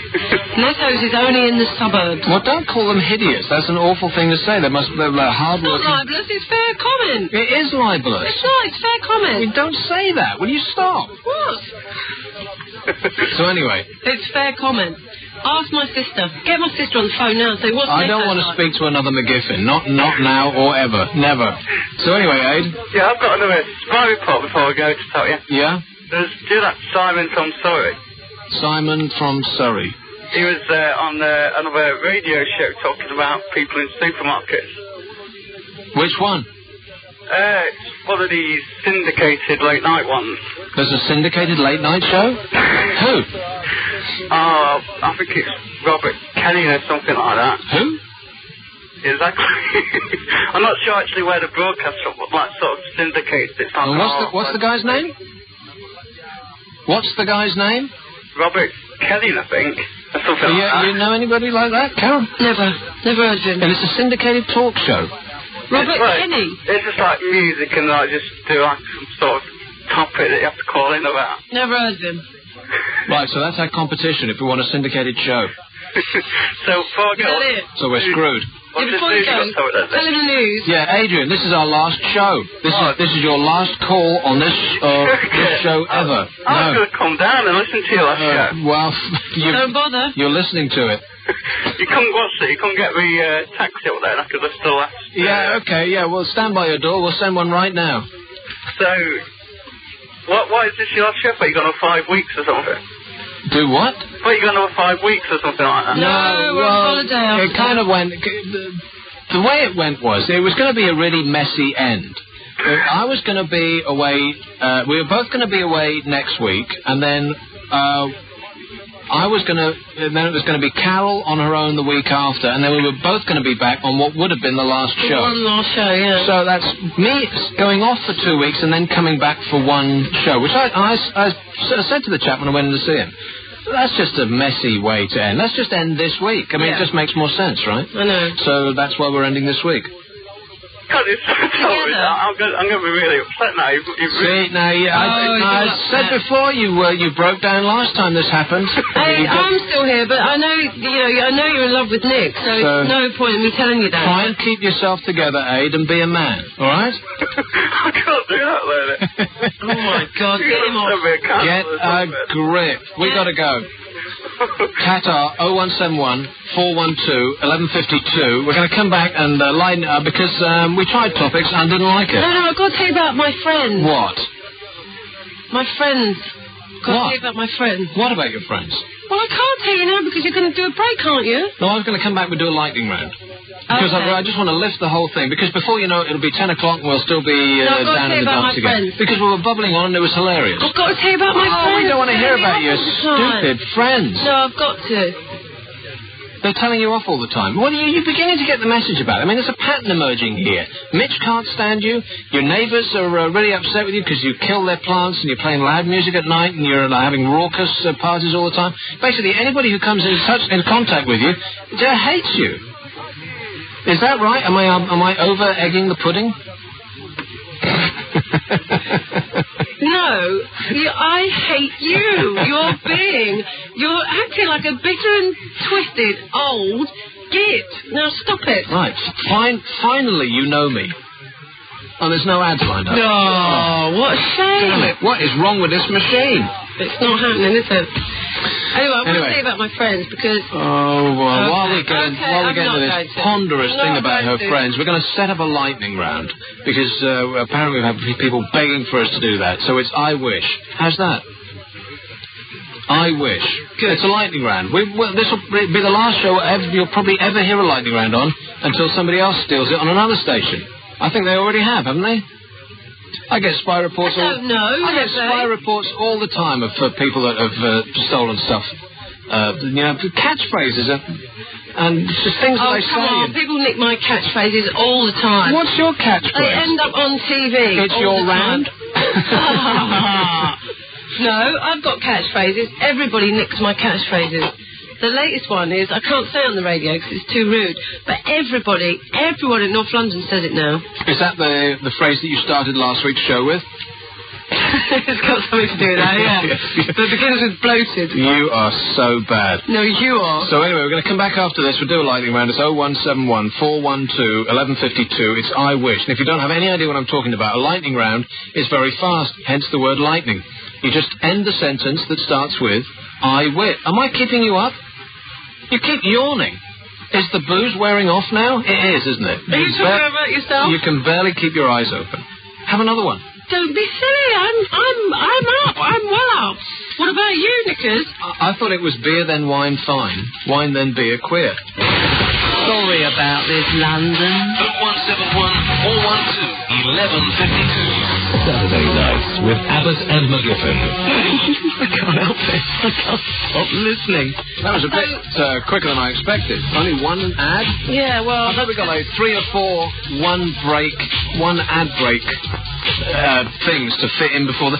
That is so annoying. Like, seriously, whoever's in traffic, understand this. If there's 5 ads in an hour, or wherever it is, don't make them 5 ad breaks. Stick them all together. Because an ad break... Oh, jeez, it's like... It's like dealing with people in student radio here. Here's how it works. If you hear an ad break, that's a time to tune out. That's called a tune-out point. People will hear an ad break and they'll turn away. You understand? People do not listen through ads. They won't if the ad break is short. Wrong. Shut up. You don't know that an ad break is short when you're listening to the radio. Who cares? So look... You're getting... Don't make me come over there and slap you. I'm trying to explain to people here. Please come over here and slap me. If you've only got... Please, on my naked bottom. If you've only got 2 or 3 minutes of ads, you stick them all together because it's less of a tune-out point, you understand? But to have 5 30-second spots... Am I going to do the rest of this show on my own? Look, don't start telling people how to do their jobs. You're leaving. Which is why I'm telling people how to do their jobs. Well, it just seems so obvious, you know? Look, there's a big question looming. About? Whether... Are the phones ringing? Yeah. Oh, I'll do the lightning round. I'll tell you in a minute. What big question is looming? You have a query? I have a very big query. Yes. What? What? Oh, look, it's the big question of the day. You're losing it, aren't you? No, I'm not. No, I'm not at all. Losing what? Losing my religion. No. I am going to do the rest of a cab for Mrs. McGiffin. No, look, I can't talk about it because I can't yet. You've got to do the lightning round first. Because otherwise it'll interfere and we won't get it done before 9 o'clock. But remind me to tell you about the big question of the day. So it's the lightning round happening now. It's I wish, and as soon as you hear the phone stop ringing... Stop trying to make me get fired too. As soon as you hear the phone stop ringing, then that means you're on the air. You understand these rules as I've explained them to you? Here we go. And what you have to do is turn the radio down. What's that? It was us speaking like 7 seconds ago. We're on the delay system. Turn the radio down, first of all, and you're on. I wish I could see Sandra. Sandra? It's the bloke with the Sandra thing. I don't know. Who's Sandra? I've no idea. He's been following me for years. Hello? We're doomed. And another one. I wish you all the best, Nick. Oh, who's this? You're not supposed to speak to me. Oh, yeah, I forgot about it. For a moment there, I thought it was Mrs. Hull. Sounds like which is why cheddar. No, it doesn't. Here's another one. Oh, I wish I had something funny to say. Yeah, How do we? He's our regular caller who never has anything funny to say. Hello? Oh, hello. Is that LBC? Yes. Have you got John Starkey on this evening? Yeah, he'll be on after the news at 9. Oh, when should I ring to be able to speak to him? You want to speak to who? What are you talking about? John Starkey. John Starkey? Who's he? What does he do? He's a clairvoyant. Oh. Are you clairvoyant? Is that LBC? It is, yes. Yes. You're on the air. Are you clairvoyant? No, I'm not. Right. Because otherwise you'd know when he was on. He's on at... Mike's on at 10. Are you listening to the radio now? No, I'm not. Oh, perfect. There is somebody in our transmission area who is not listening to the radio and yet is calling in. Good. Great. Hello. I wish you two weren't leaving LBC. I'm not. And another one. Yeah, listen to this, baby. It's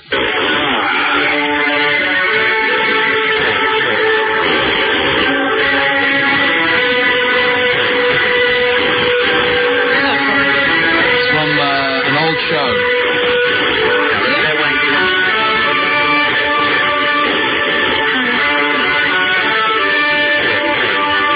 This must come over perfect in AM mono.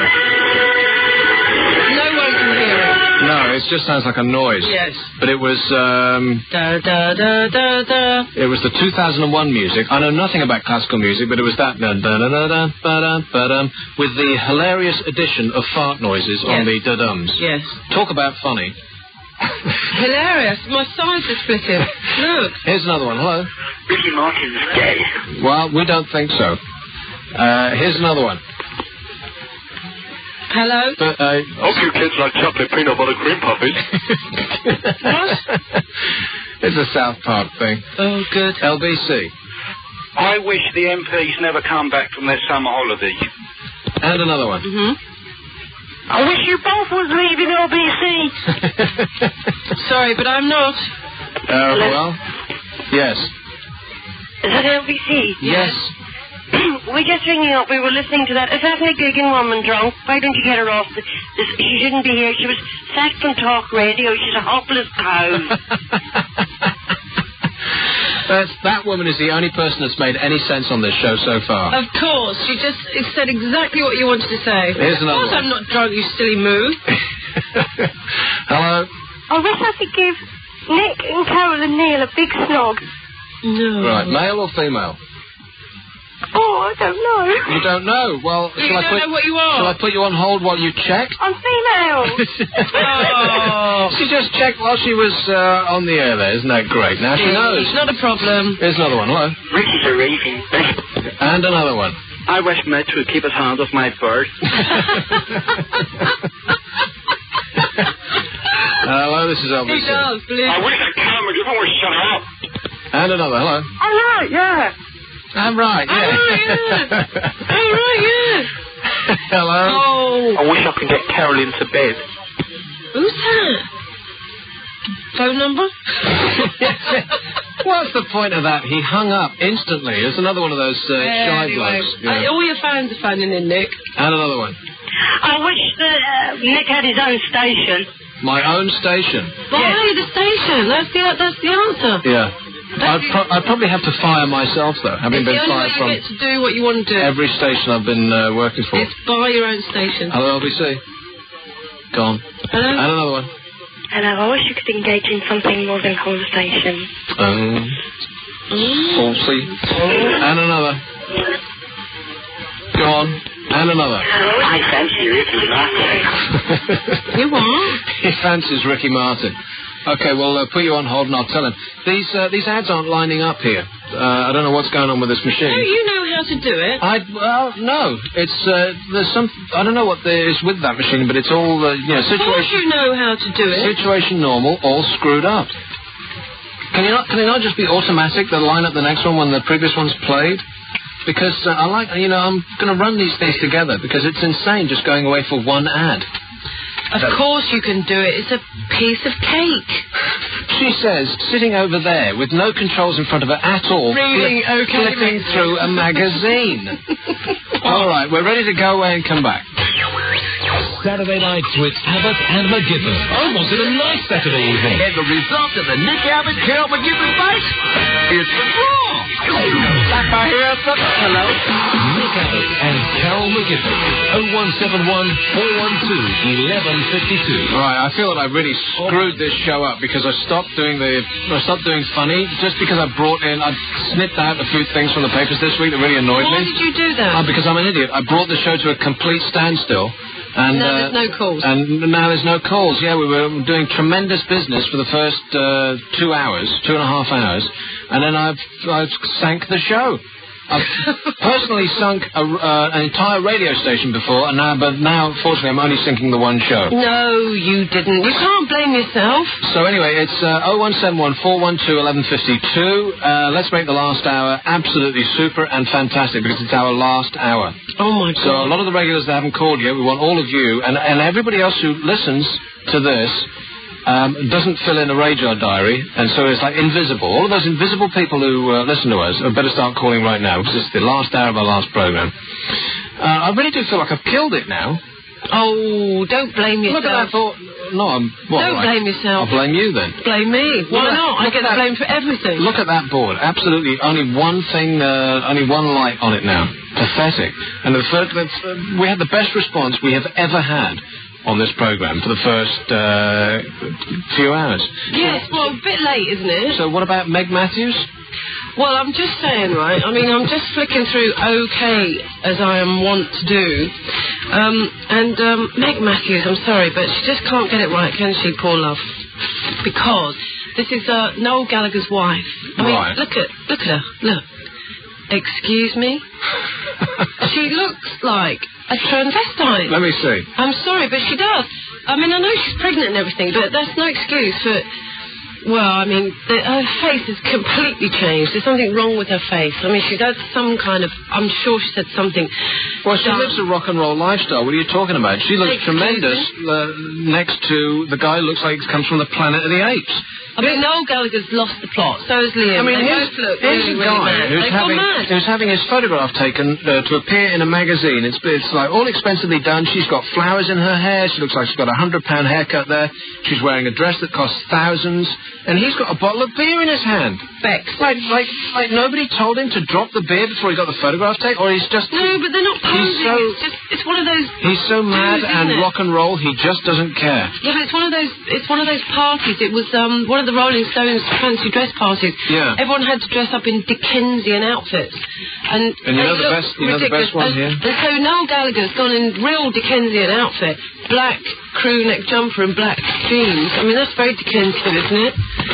Excuse me? That one right there. Who is it? I can't see who it is. Who is it? I don't know. Who cares? Oh. This one in... oh, really? In Barnet. Hello. Hi, Nick. Jennifer. Hi. Jennifer. Yeah, anyway. I just wanted to say, you two are always complaining about never getting any calls. And for the last week, 2, 3, maybe weeks, I've been hanging on. And in the end, I just said, fudge it. So I hung up, because I was hanging on to get on the air, and you two wouldn't stop gabbing. No way. Exactly, and I'm sorry. Yeah, I couldn't get on. I just gave up, so I just wanted to know, regular sad person staying in on Saturday night with no money to go out, so I'm listening to you two, too, yeah. Jennifer, this is really bizarre. Just before you go on to whatever the hell it was you called in to say. Oh, is it really? But we've got 3 calls lined up now, and they all begin with the letter J. Jennifer, Jan, and Jenny. Oh, hello, girls. And they're all in East London. Well, Barnet isn't exactly... No, it's not, no. This, I feel like I've stepped into the Twilight Zone now. So anyway, what did you call for, Jennifer? I called to say bye. And I called to say bye, and I don't know why you're going, because I've only just come on, because I fell asleep. Well, we're going because it was the end of the run in a couple of weeks' time, but we were going to be away and not here and then back for the last one. Don't they know they've got something good on their hands, these Too people? messy. Well, that's show business. All right. It's like no business I know. Business sucks. I don't want you to go. Show business does suck. You should never get into this business. I never will. Don't. It's a nightmare. You just get fired all the time. What I want to say, before you go, Carol, I love listening to you, and I used to listen to you on that other station years ago when it started, and you were really funny then, you're really funny now, and I'd really wish that I had even a smidgen of your personality, because you're very, very funny. Oh, don't be silly. I'm sure you have. I'm sure you have. I know, very funny. I know. It was very nice. I don't mean to be funny, though. I'm just the nightmare. Yeah, but you're I was going to say something rude, but you're a lush. Now she's in the maudlin phase. I'm a lush. Yeah. Excuse me? I think you know what a lush is. I'm a Sue Ellen, you mean? I don't know what... Oh, yeah. No, Sue Ellen's moody. You're just funny. No. Oh, okay. Sue Ellen, she was a drunk, a slut, and an unfit mother. I seem to remember. That's what J.R. said, yeah. She wouldn't stop having blackouts, probably. Anyway, you telling us about your blackouts. I don't have blackouts. You see, there you go. You don't even remember. Yes, she doesn't even remember the blackouts. That's how incredible she is. I'm blacked out about the blackouts. Listen, I don't drink. I never drink. I don't drink alcohol anymore. You know I don't. I haven't drunk for weeks. Oh, for weeks? Weeks. Yeah, the doctor told her to stay away from booze, and so she only drinks through a straw now. No, I don't. Get through your skin by osmosis. I will get into trouble. I'm in big trouble with a double B. Are you? No, but I will be. Oh, okay. Anyway, all those weeks that you called and you couldn't get on the air, what were you actually calling about? Well, at one time, Carol had her radio stolen and you were going on about, you know, a couple of weeks before that, Carol, you were going on about how you had this great new stereo, or it was in the car, and you had to get it fixed or something. My car stereo got nicked by horrible thieves. Yeah. That's right. Had it replaced, it broke, yeah. Yeah, that's it. But you have to get it fixed, or you were having the car serviced or something. That's and you right. said, oh, I like your stereo. It's really, really pucker. Apparently it's worth a lot of money. And I thought, hold on. So she's advertised over the radio, telling everyone she's got this fabulous radio. And then, surprise, a couple of weeks later it's nicked. Oh, my God, that's true. I mean, did you not think of that woman or what? Well, the thing is, I was silly. I mean, it was one of those face-off ones. You know, you take the face off the front, but you don't sometimes.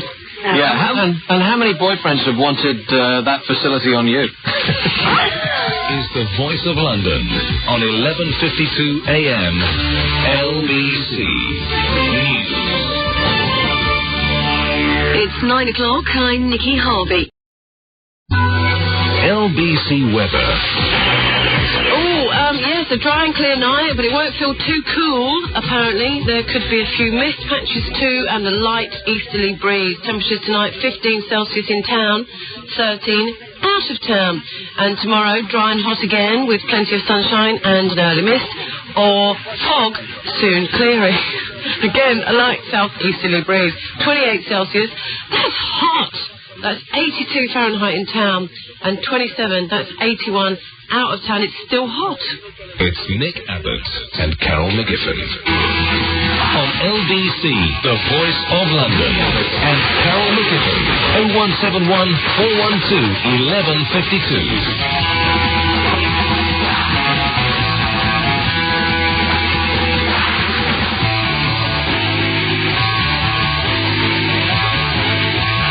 So, I'll tell you something about Nick Abbott, right? He's a nightmare. He's not here at the moment. He's in the loo. So I'm just going to carry on, you know, like I'm going to carry on in the next few weeks. Sorry about that, London, if you don't... sorry, who we got? Jan in Leytonstone. Hello, Carol and Nick. I'd like to say thank you. Can you hear me? Yes, I can hear you. Thank you for what?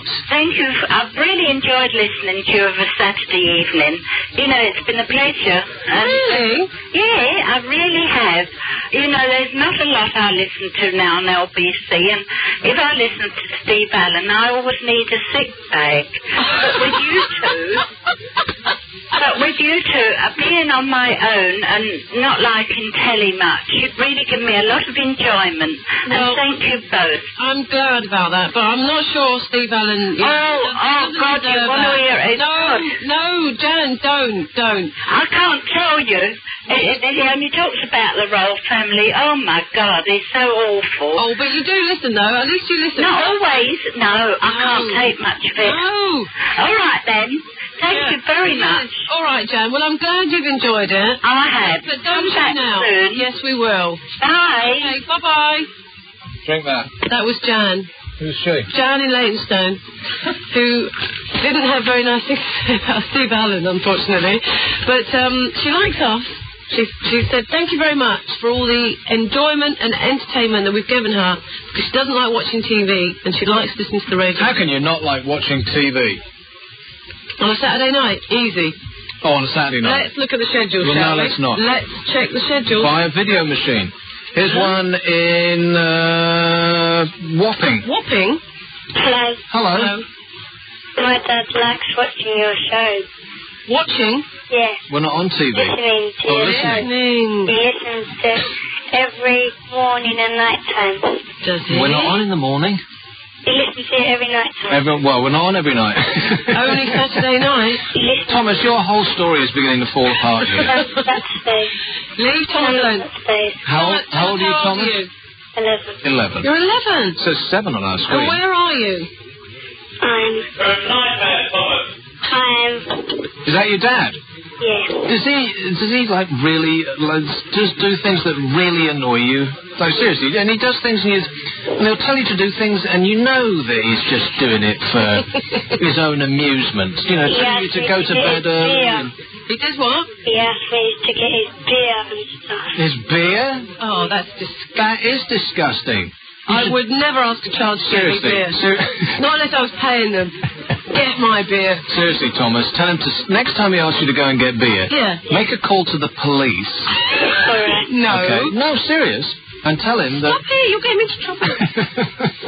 Stop it. Does he also make you go and get his cigarettes? No, you...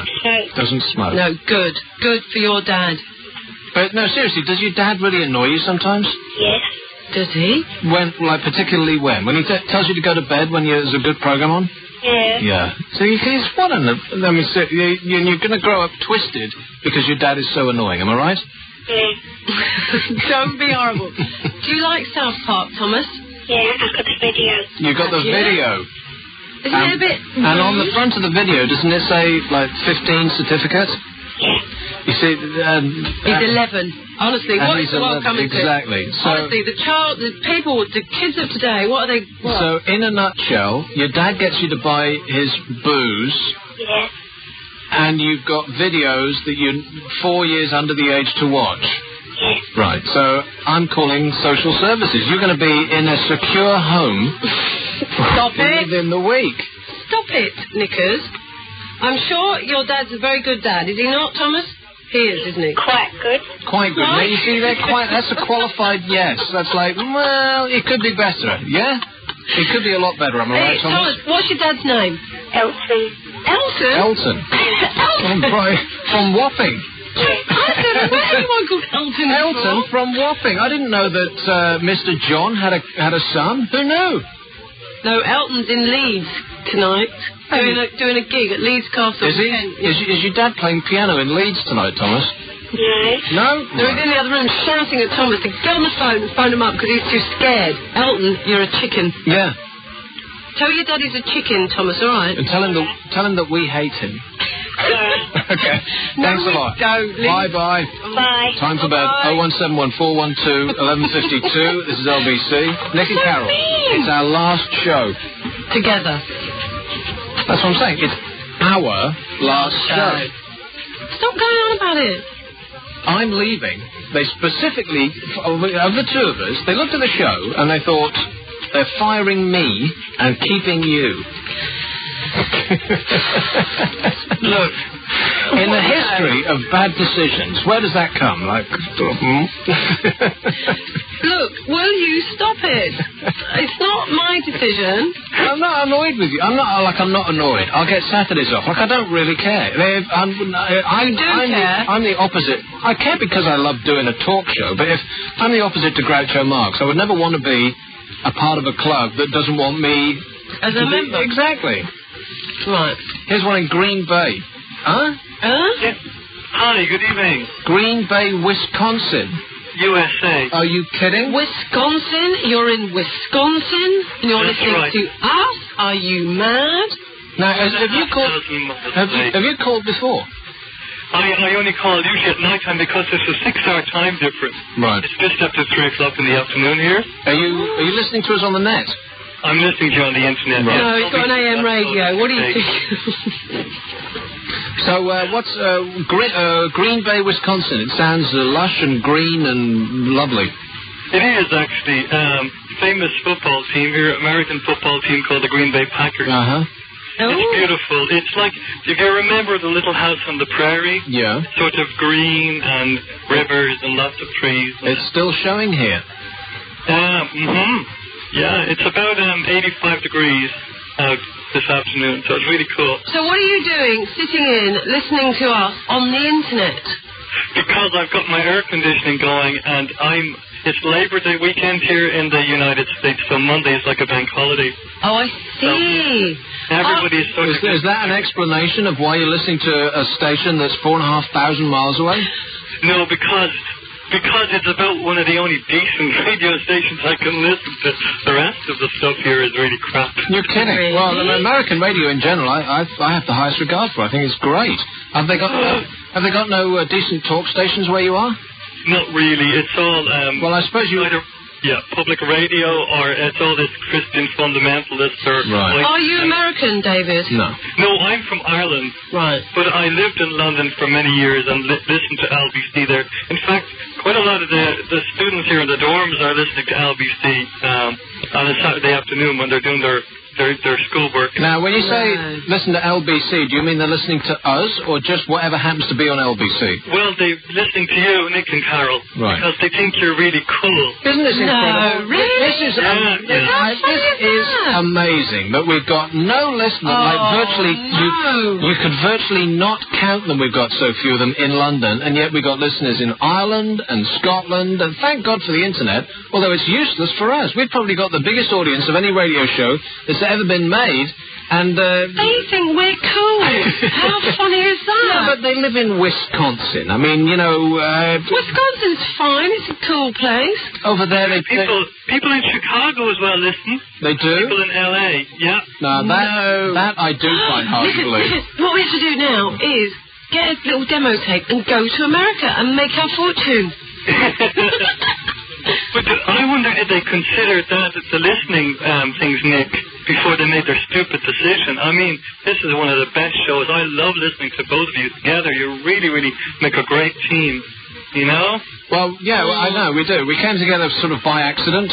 Yeah. We were put together by John Simons, one of the few good decisions he ever made. Yeah, but Nick and I always got on, because Nick doesn't like anybody ever in the world. That's not true. No. What are you talking about? You don't. He's really unfriendly to everybody, and for it's some not reason... unfriendly. I'm just shy. I'm not open with people. I'm just shy. Exactly. And so, you know, me and Nick just kind of, you know, I'm not scared of Nick, and we just got, you know, we got on all right, didn't we? Yeah, we just make a perfect, like instantly we were perfect on the air. Yeah. I mean, you know, perfect partnership. I mean, not couple. We're not a couple. No. Don't get us wrong. I mean, as many times as you ask me, Carol, we're never having sex. Oh, okay? yeah. And you're. I know you want me. I know you do. I know you do. Come over here and smell my pits. No. So that Wisconsin, that does sound a bit backwatery. Oh no, it's not. It's absolutely beautiful. It's 209 miles north of Chicago. Okay. Well, that's exactly what I said. By backwater, I mean kind of redneck, nowheresville. Oh, no, quite the opposite. In fact, there's a lot of the headquarters of the paper mills, of a lot of British-owned businesses here, actually. What are you doing there, David? I'm at a university. All right. Oh, you know what it sounds like? It sounds like where they filmed Twin Peaks. Well, it's not that bad. No, that's really sort of out in the middle of nowhere, isn't it? Wisconsin's not that bad. It's quite hello to the Studes at the University of Wisconsin, or whatever it is that you do there. Well, that's UWGB, that's University of Wisconsin GB, and also the other college is St. Norbert College.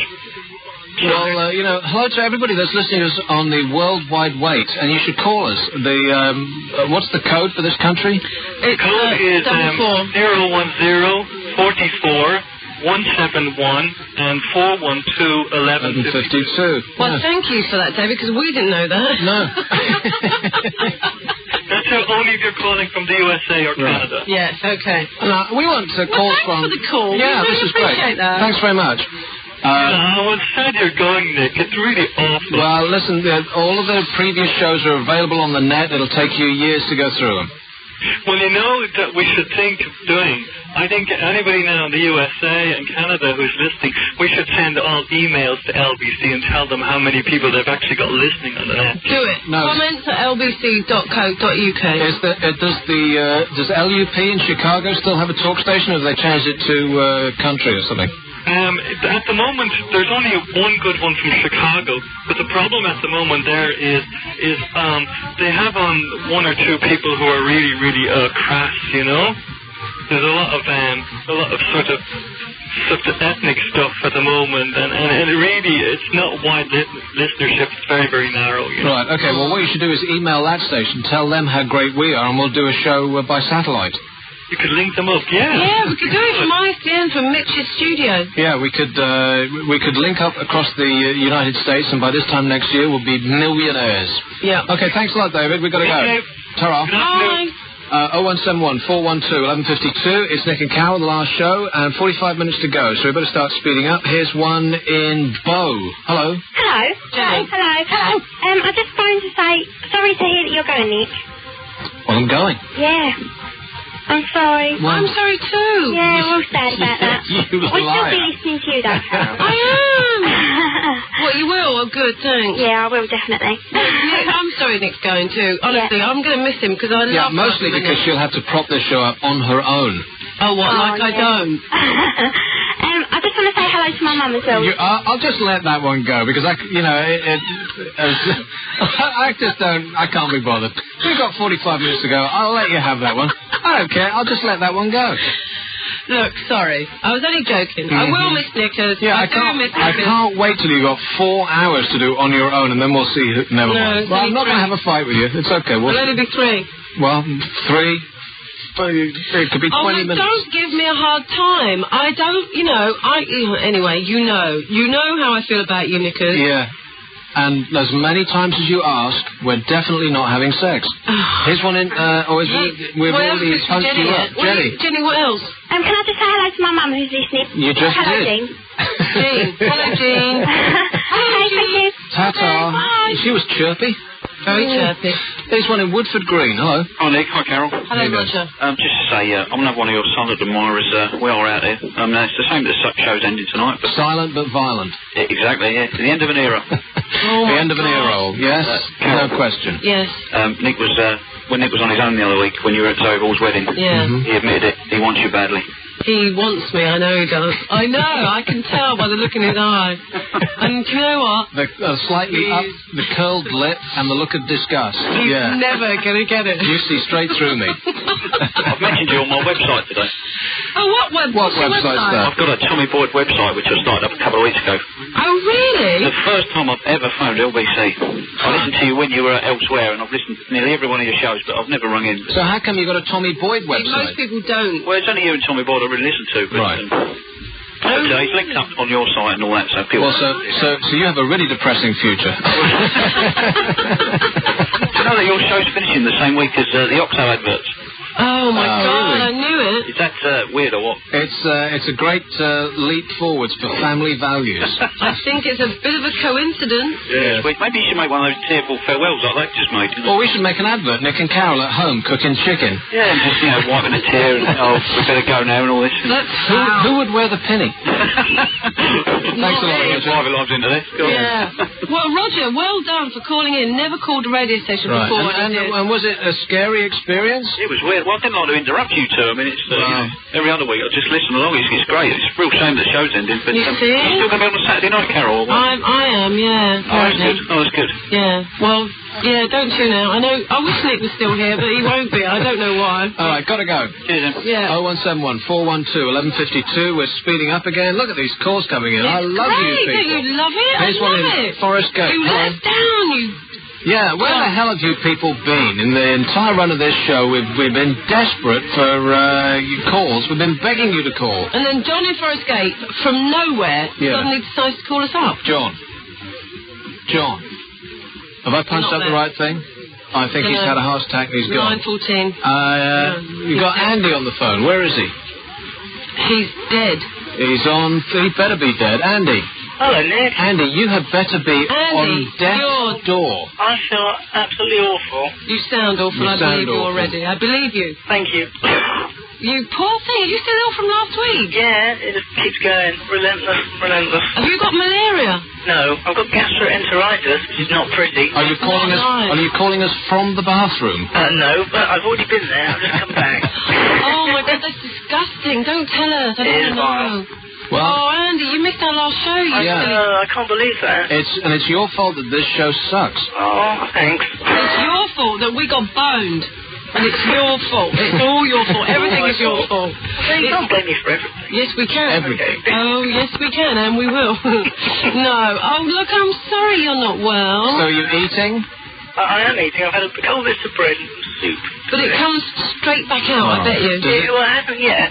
How pathetic do you sound? Oh, sorry. A couple of bits of bread and some soup. I know. If you were here and I had my sound effects, I'd be playing the sad violin right now. You'd be playing that one. Poor old Andy. Oh, look, we miss you, and that's it. We've missed you. Gone. Yeah. I miss you, Nick.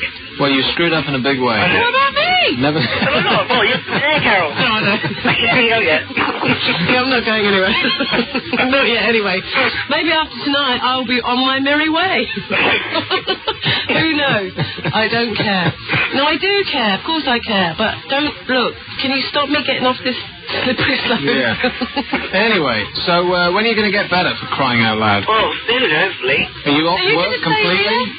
Sorry? You off work completely? Yeah, well, I have been for a couple of days. Right, because you work with, There was somebody else. Yeah. On another station. Another radio station. Are you going to be here still? Oh, yeah. Oh, good. Really? Because there's a letter in the box that's got bad news printed all over it. I miss your little smiley face. Oh, bless you. I do.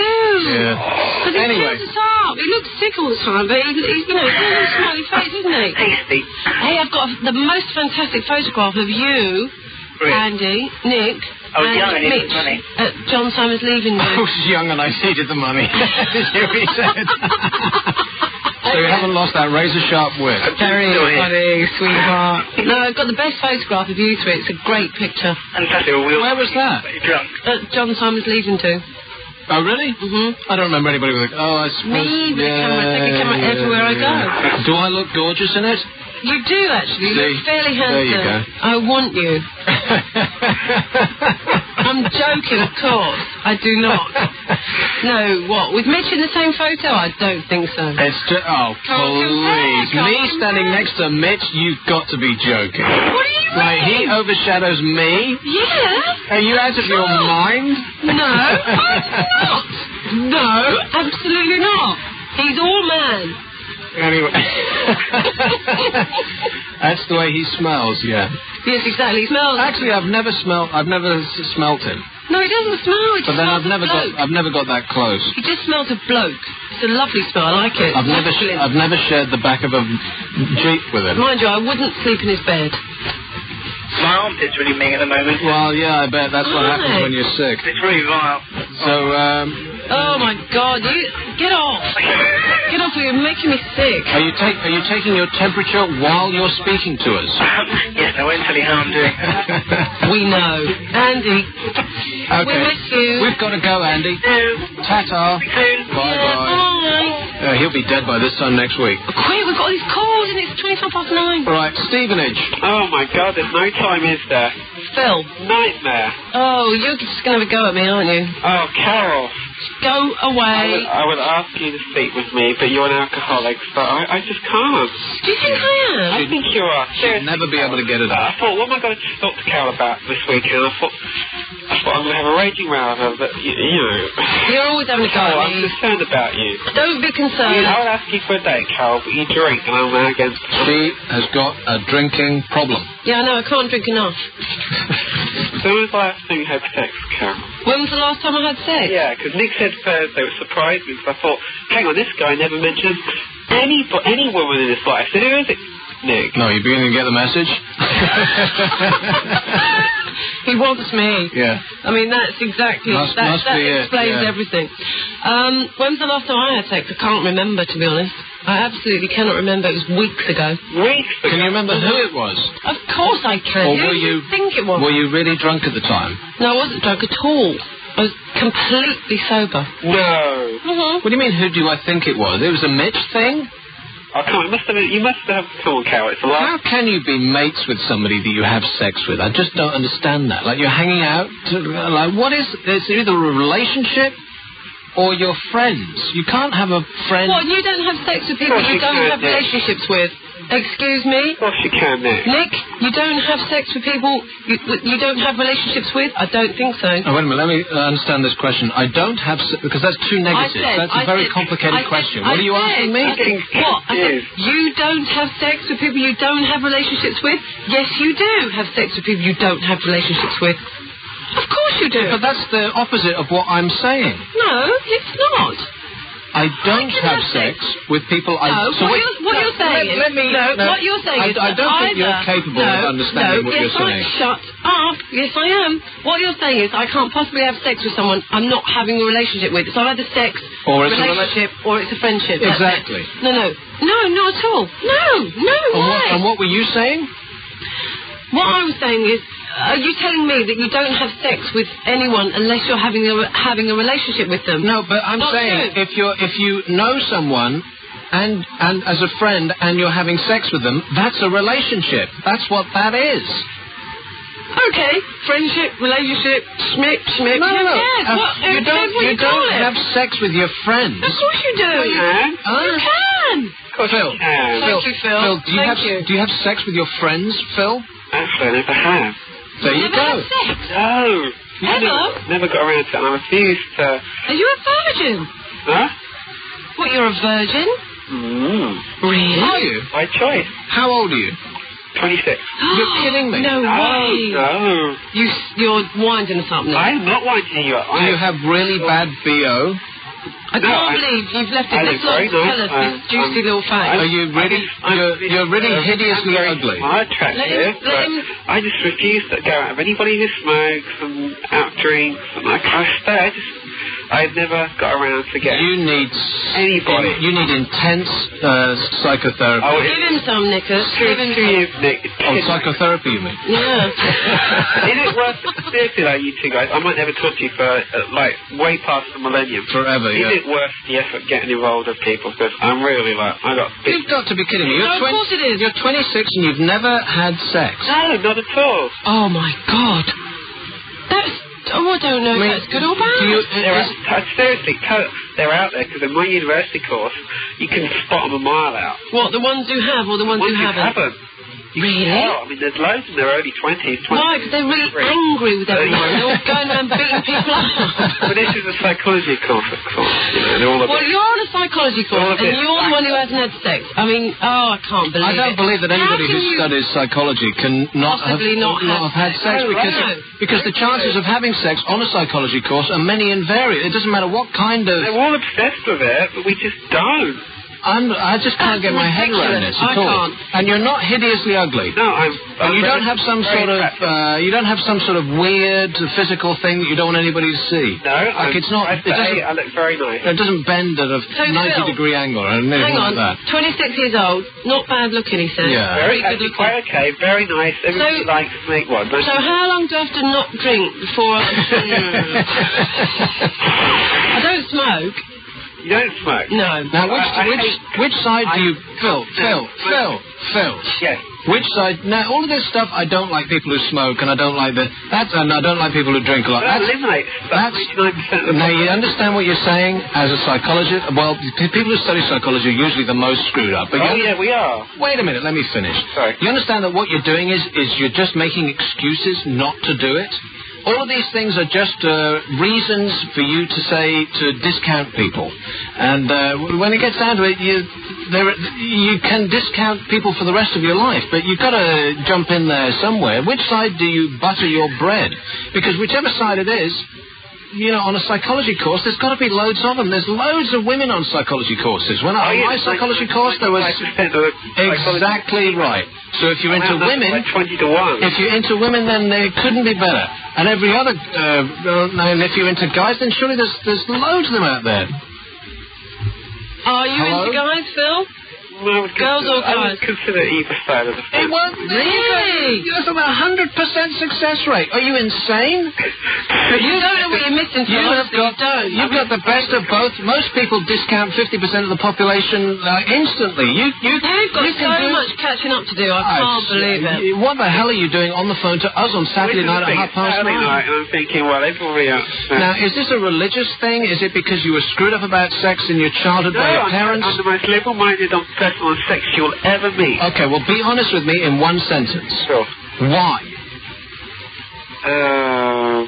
Because he doesn't go around to it. No, that's not... Hang on, Kat. No, you're not being honest. I am seriously being honest. No, Never got around to it. And also, my criteria. Now, that's just an excuse. No. Everybody has... No people who drink or go to clubs. Yes, but you make excuses for people and you go along with it. You have to, because otherwise you'll never get it. And if you don't ever get it, you end up a miserable old git. And you will. You'll end up beating people up. And you know what? The longer you go without, or... Which is what I'm worried about, because I'm only 26, and I've heard people on the radio say, I'm 45 or 36. It's like, that's because they sound really kind of weird.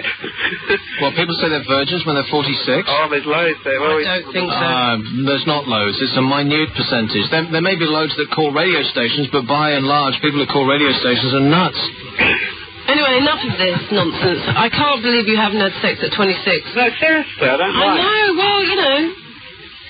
Send me a photo. I'll sort you out. Carol, I'm on the net. You're on the net? Oh, yeah. Well, you've got your own website? My own page. Oh, look, let's move on. What's the address of this page? I want every single person who has a computer listening to this show now have a look, quickly, to have a look at the page before 10 o'clock. and send them an email. What's the address? Dash? What's dash? Well, just dash, not underscore. Minus. The dash. Right. And dash. And what the symbol and? Yeah, and dash only.com.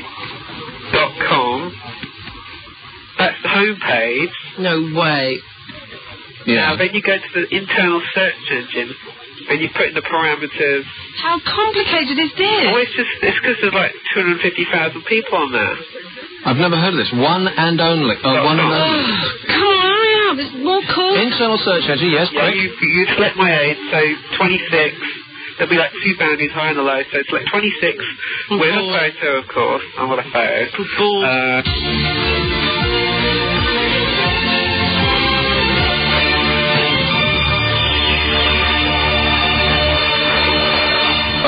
Did he just say a bad thing? No. No, not at all. Oh, didn't you? Website. No, he didn't. It's a website. Oh, I thought you said the... He didn't say anything you bad. said like a... Like a website. Like a website.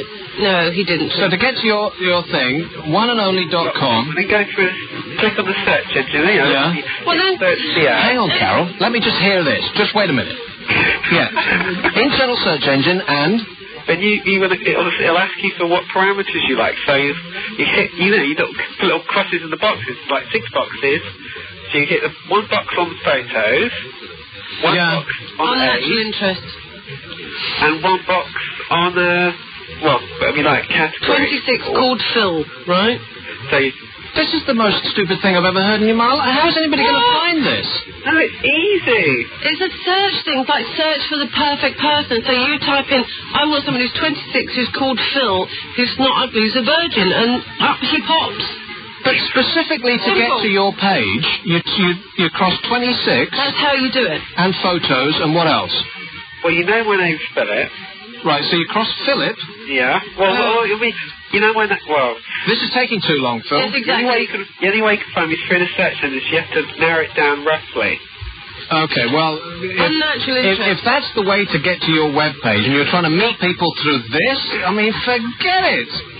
Anyway, so go out and get laid before the millennium. Will you do that for me? I will try this. There you go. 0171 412 1152, helping people on LBC. This is a journey into sound. We'd like to apologize for anything that Abbot and McGiffin say. Nick Abbott. No, I don't like that one. 0171 412 1152. You know, Ollie, who made those, we love you, but that one really sucks. They're a bit old now, 6 months old. Yeah, we should have got new ones done just for the last show. Yeah. Timo. Who's gone? Oh, he was the guy that did come on, he's got to be there. He's done all the work. Yeah, I know. He did the Howard Stern thing for us. Am I not doing this right? Okay, try calling back. Here's Steve in Clapham. Oh, hi, guys. How you doing? Hi, Steve. I'm doing all right. Right, a couple of things I want to talk about, yeah? Right, first thing is, you can never keep a good man down, Nick, yeah? So don't worry about getting old. You'll be there before you know it, yeah? Yeah, but you know the thing is that we've actually run out of talk stations now. There aren't any more. No, but don't worry, because things are going to change, aren't they? From all that information that I've heard from digital radio. Digital, millions of channels everywhere. Hold your breath about digital. It'll take 10 years, if at all. And no one will know. We've got 10 years in this, mate. Don't worry. I have to wait 10 years to do another talk show?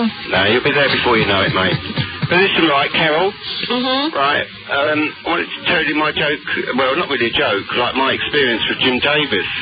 Jim I know you Davidson. hate him. Yeah, I do hate him, I yeah. saw him on telly the other night, right, and they were like showing highlights of that. Did you see that at all? Oh, I can't believe it. I mean, what a ridiculous concept. The best of Jim Davidson. No, it wasn't. It was the best of the Generation Game. Yeah, and I was like watching it, and they had like, you know, Bruce Forsyth on it, and all of that, and it was like great. And then that Git came on, yeah. Anyway, I'll tell you my story, right? Like, about when I was about 25, yeah. Yeah. I had a friend, right, that lived in Cadogan Square, yeah, and he had 2 Great Danes, yeah. Yeah. One was a boy, one was a girl, yeah. And I was, you know, like in Knightsbridge, like Scott's Corner.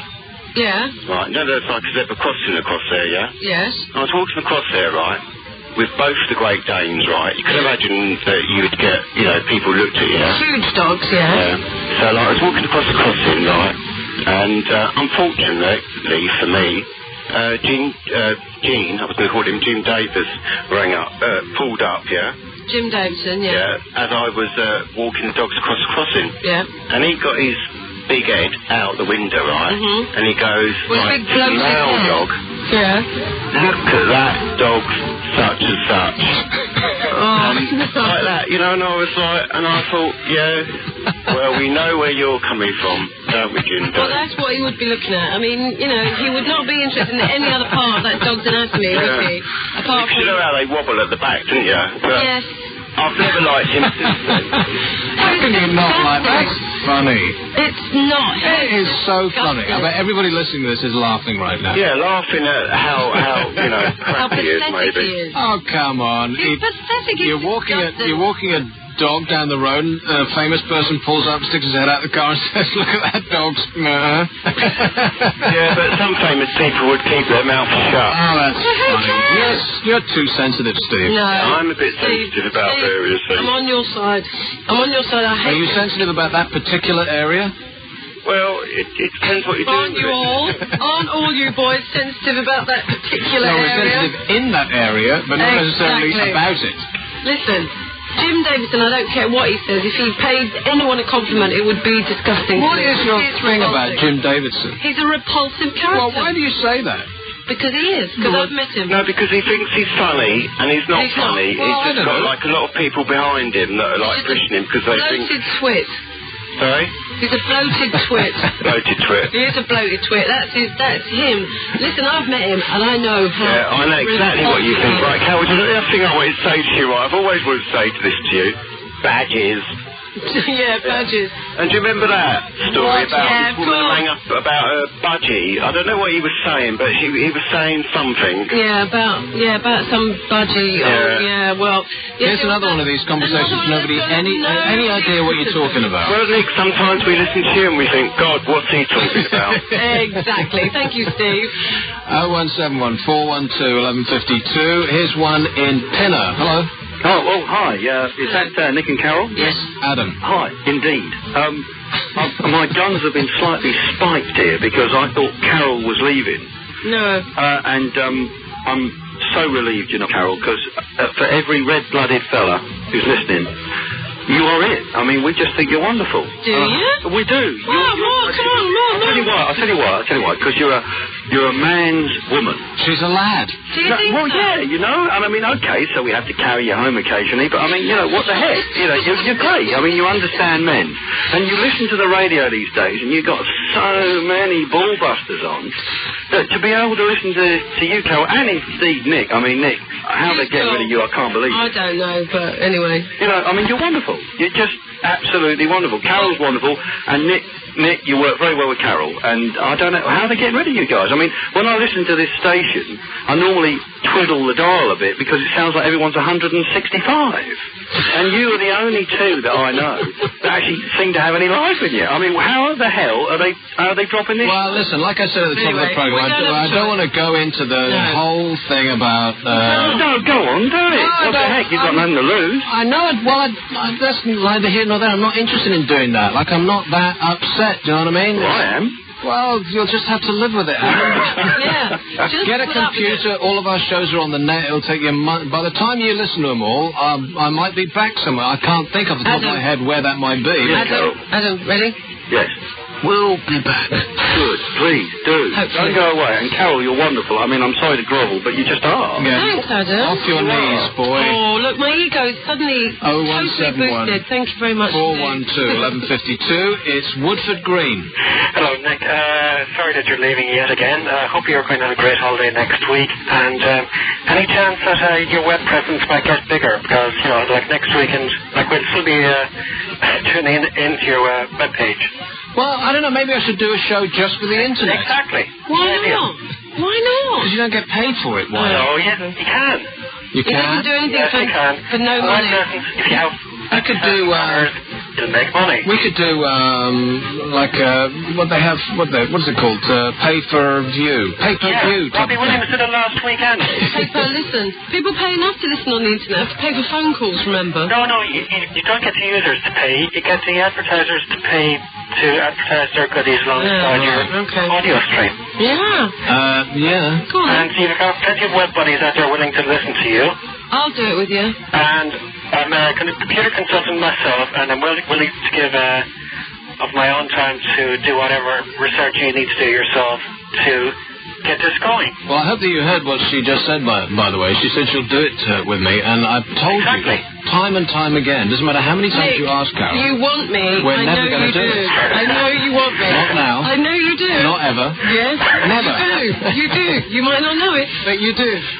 Anyway, I just, I'm very excited about the whole prospect of broadcasting on the internet, but I just don't Well, why think not be the first? I mean, you've been the first previously with this format in England. Why not be the first and copy the States and do what they do in the States and get... But everyone's done it, haven't they? I thought everyone was doing it. No, not here. No, I mean, getting your show on the net. Why not? it sounds like work. It sounds like too much like hard work. You know, no money. We're doing it for no money now, but, you know, I mean, even less money, like minus money, it's not funny, is it? No, from advertising, you can I understand all that, but no, it just sounds like too much hard work. Yes. Oh, get some business guys to go on board with you and do the work. Well, I'll tell you what, you organise it and... get some sponsors, get some advertising, get some money, and we'll bring me a contract and I'll sign it. How's that? Oh, okay, £10 a night. Okay. Well, something like that. We get a pay rise, in fact. £10, that's good, that's more than we get now. Unbelievable. 0171 412 1152. We're into the last 15 minutes. We have no more ad breaks, so it's just you and us from now on. Here's Neil in Belfast. All right. Can I say word up to the homeboys who are listening in LA?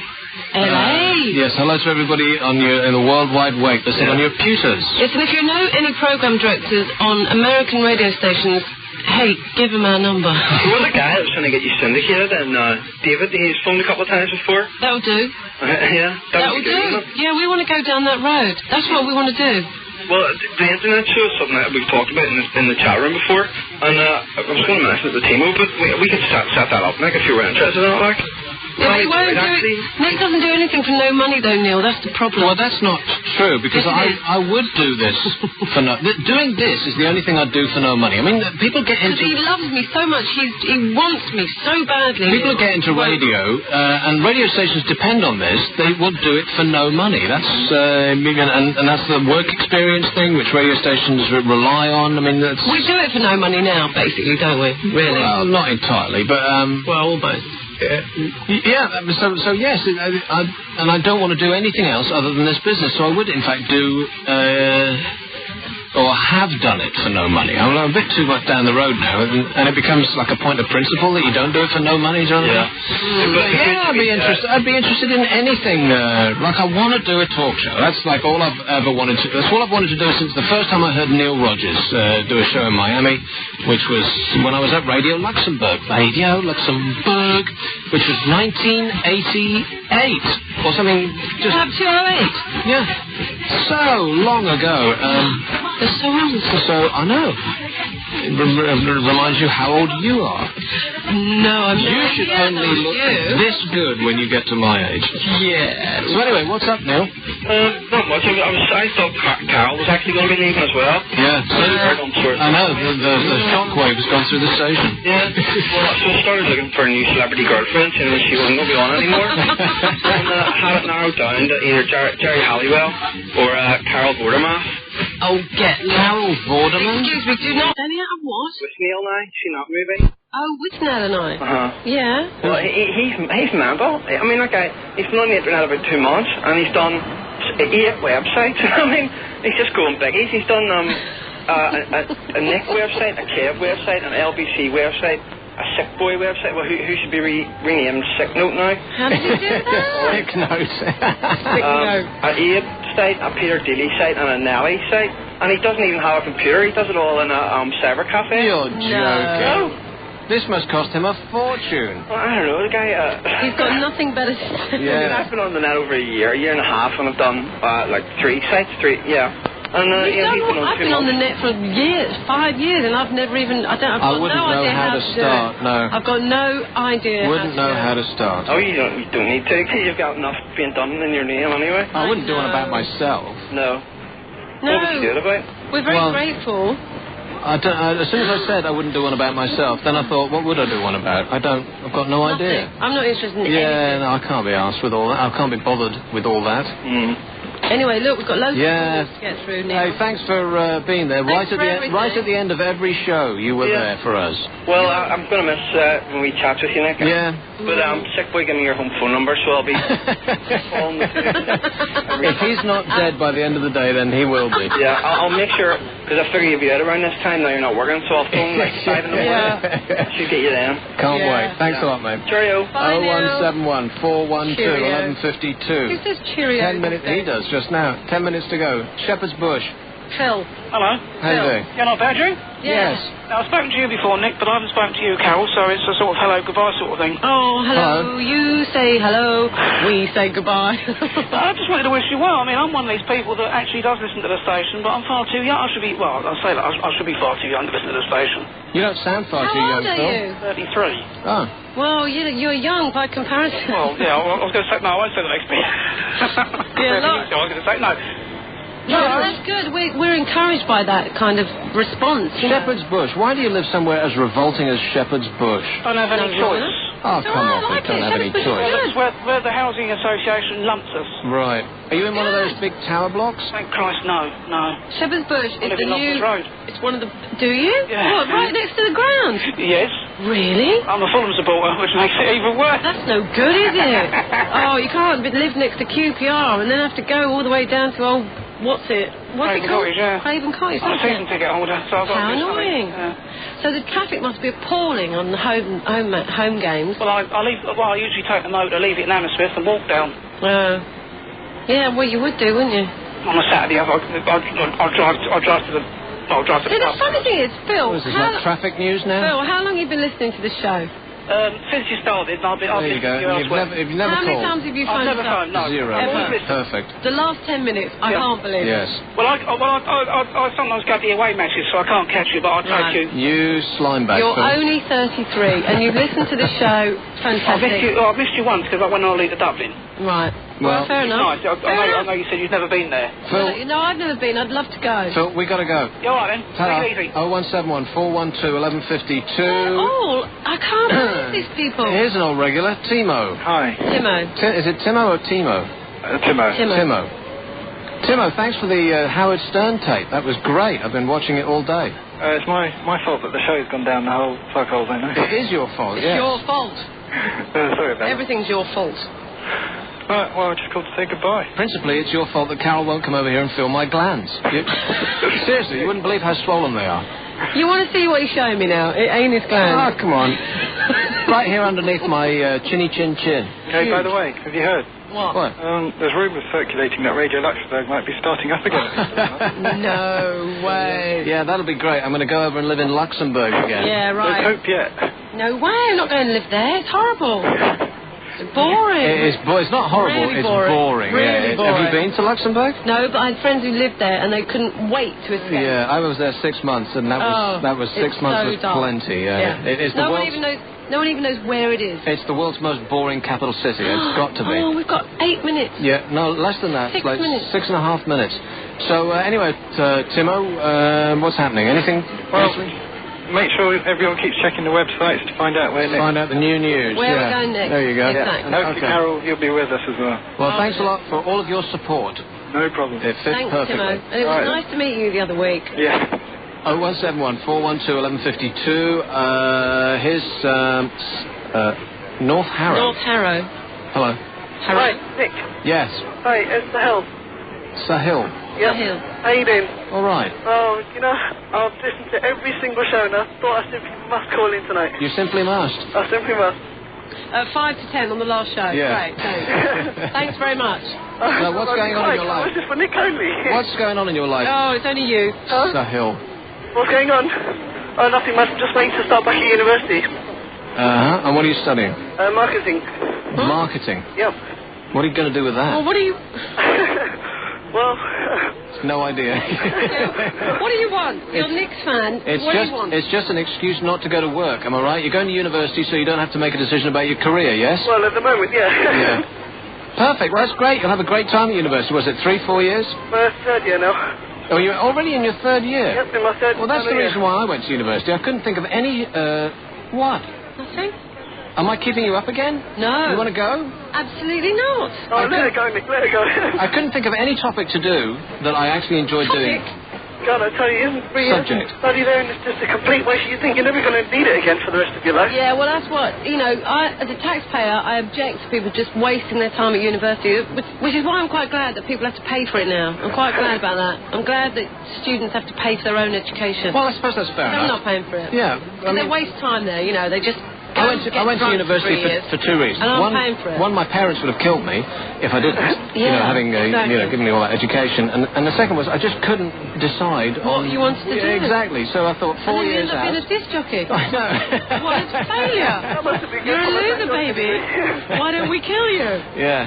Anyway, Sahil, we got to go. All right, don't worry, Nick. I hope it's not the end of an era. It's the end of my ear hole.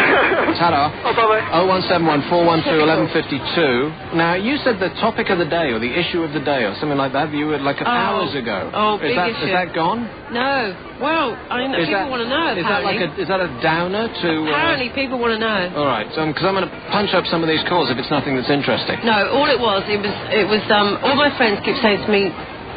I'm going to quote my friends now, right? And I was hoping for a bit of support or a bit of, help in my decision of what to do. Mm-hmm. But I don't know.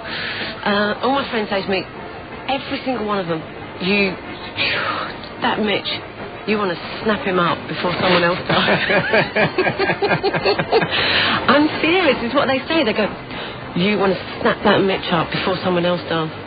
I go, based on what? Based on the amount of money he earns? No, because everyone. How long is in love with Mitch. It's a nightmare. Please. How long have you been going out?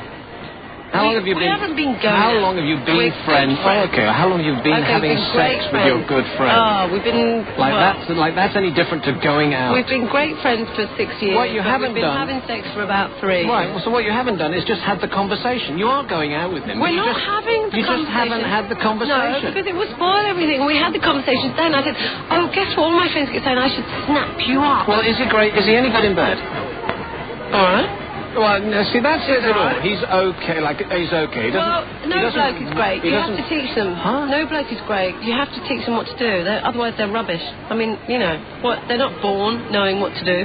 What, so women are? Mm-hmm. Of course. Of course they are. There's innate knowledge that's within them. They are. And men must seek it out. Men don't know what to do with women. They don't know what to do with themselves. So in other words, the reason that you haven't had the conversation, the reason that you haven't got engaged and married is because he's a flop in the sack. It's not true. Pretty much exactly what you just said. No, I didn't say that at all. No, he's okay. Just not frequent enough. Not frequent enough. You keep going on about his appendage. Yeah. But it's obviously, it's not what you got, it's what you do with it. Am I right? Yes. No. What he does with it is fine. It's just, he doesn't do it often enough. That's the problem. That's the only problem. It's the only problem. But everyone keeps saying, you should... Now, Nick, if you were me, what would you do? Would you snap him up or what? No. Or what? Definitely, of the two, it would be or what? Are you joking? I think, people should be saying to him, you should snap her up. I mean, I think I'm the catch. He's got the body of a manatee and he doesn't use soap. And I don't mean that in a nasty way. That's not true. That is so... You're so mean. I can't believe I'm it. only being... You're just being nasty. obnoxious, yeah. Are we going to punch some of these calls Go up? on, they're all These for are Mike. all going to be for Mike. Yeah. The psychic. Hello, you're on the air. Hello? Hello. Can I Speak to the psychic. Yes, we'll put you on hold. Hello, you're on the air. Yes? Hello? LBC? LBCing you. Hello, you're on the air. Hello, LBC? We're gonna miss you, Nick Abbott. Please don't go, man. I'm going. Oh, God. When you gotta go, you gotta go. Like LBC? Me and John Wayne both. Hello? You're on the air. LBC? Hello, Kirkham. Speak to the psychic. Yeah, we'll put you on in a hold. minute. I'm dumping each one of these. Yes. I'm screwing up Mike's show ahead of time. Here's another one. Yes, you're on the air. LBC? Hello. Hello, LBC? You're on NickAbbott.com. NickAbbott.com. It's kind of like a perfect way to end, ain't it? Well, thank you, everybody, he said, ending on a slushy note. And I'm getting a round of applause from the people next door. They've got no idea who I am. They're just like seals in there. Oh, by the way, I'm a lesbian. This is the Voice of London on 11:52 a.m. LBC News. It's 10 o'clock.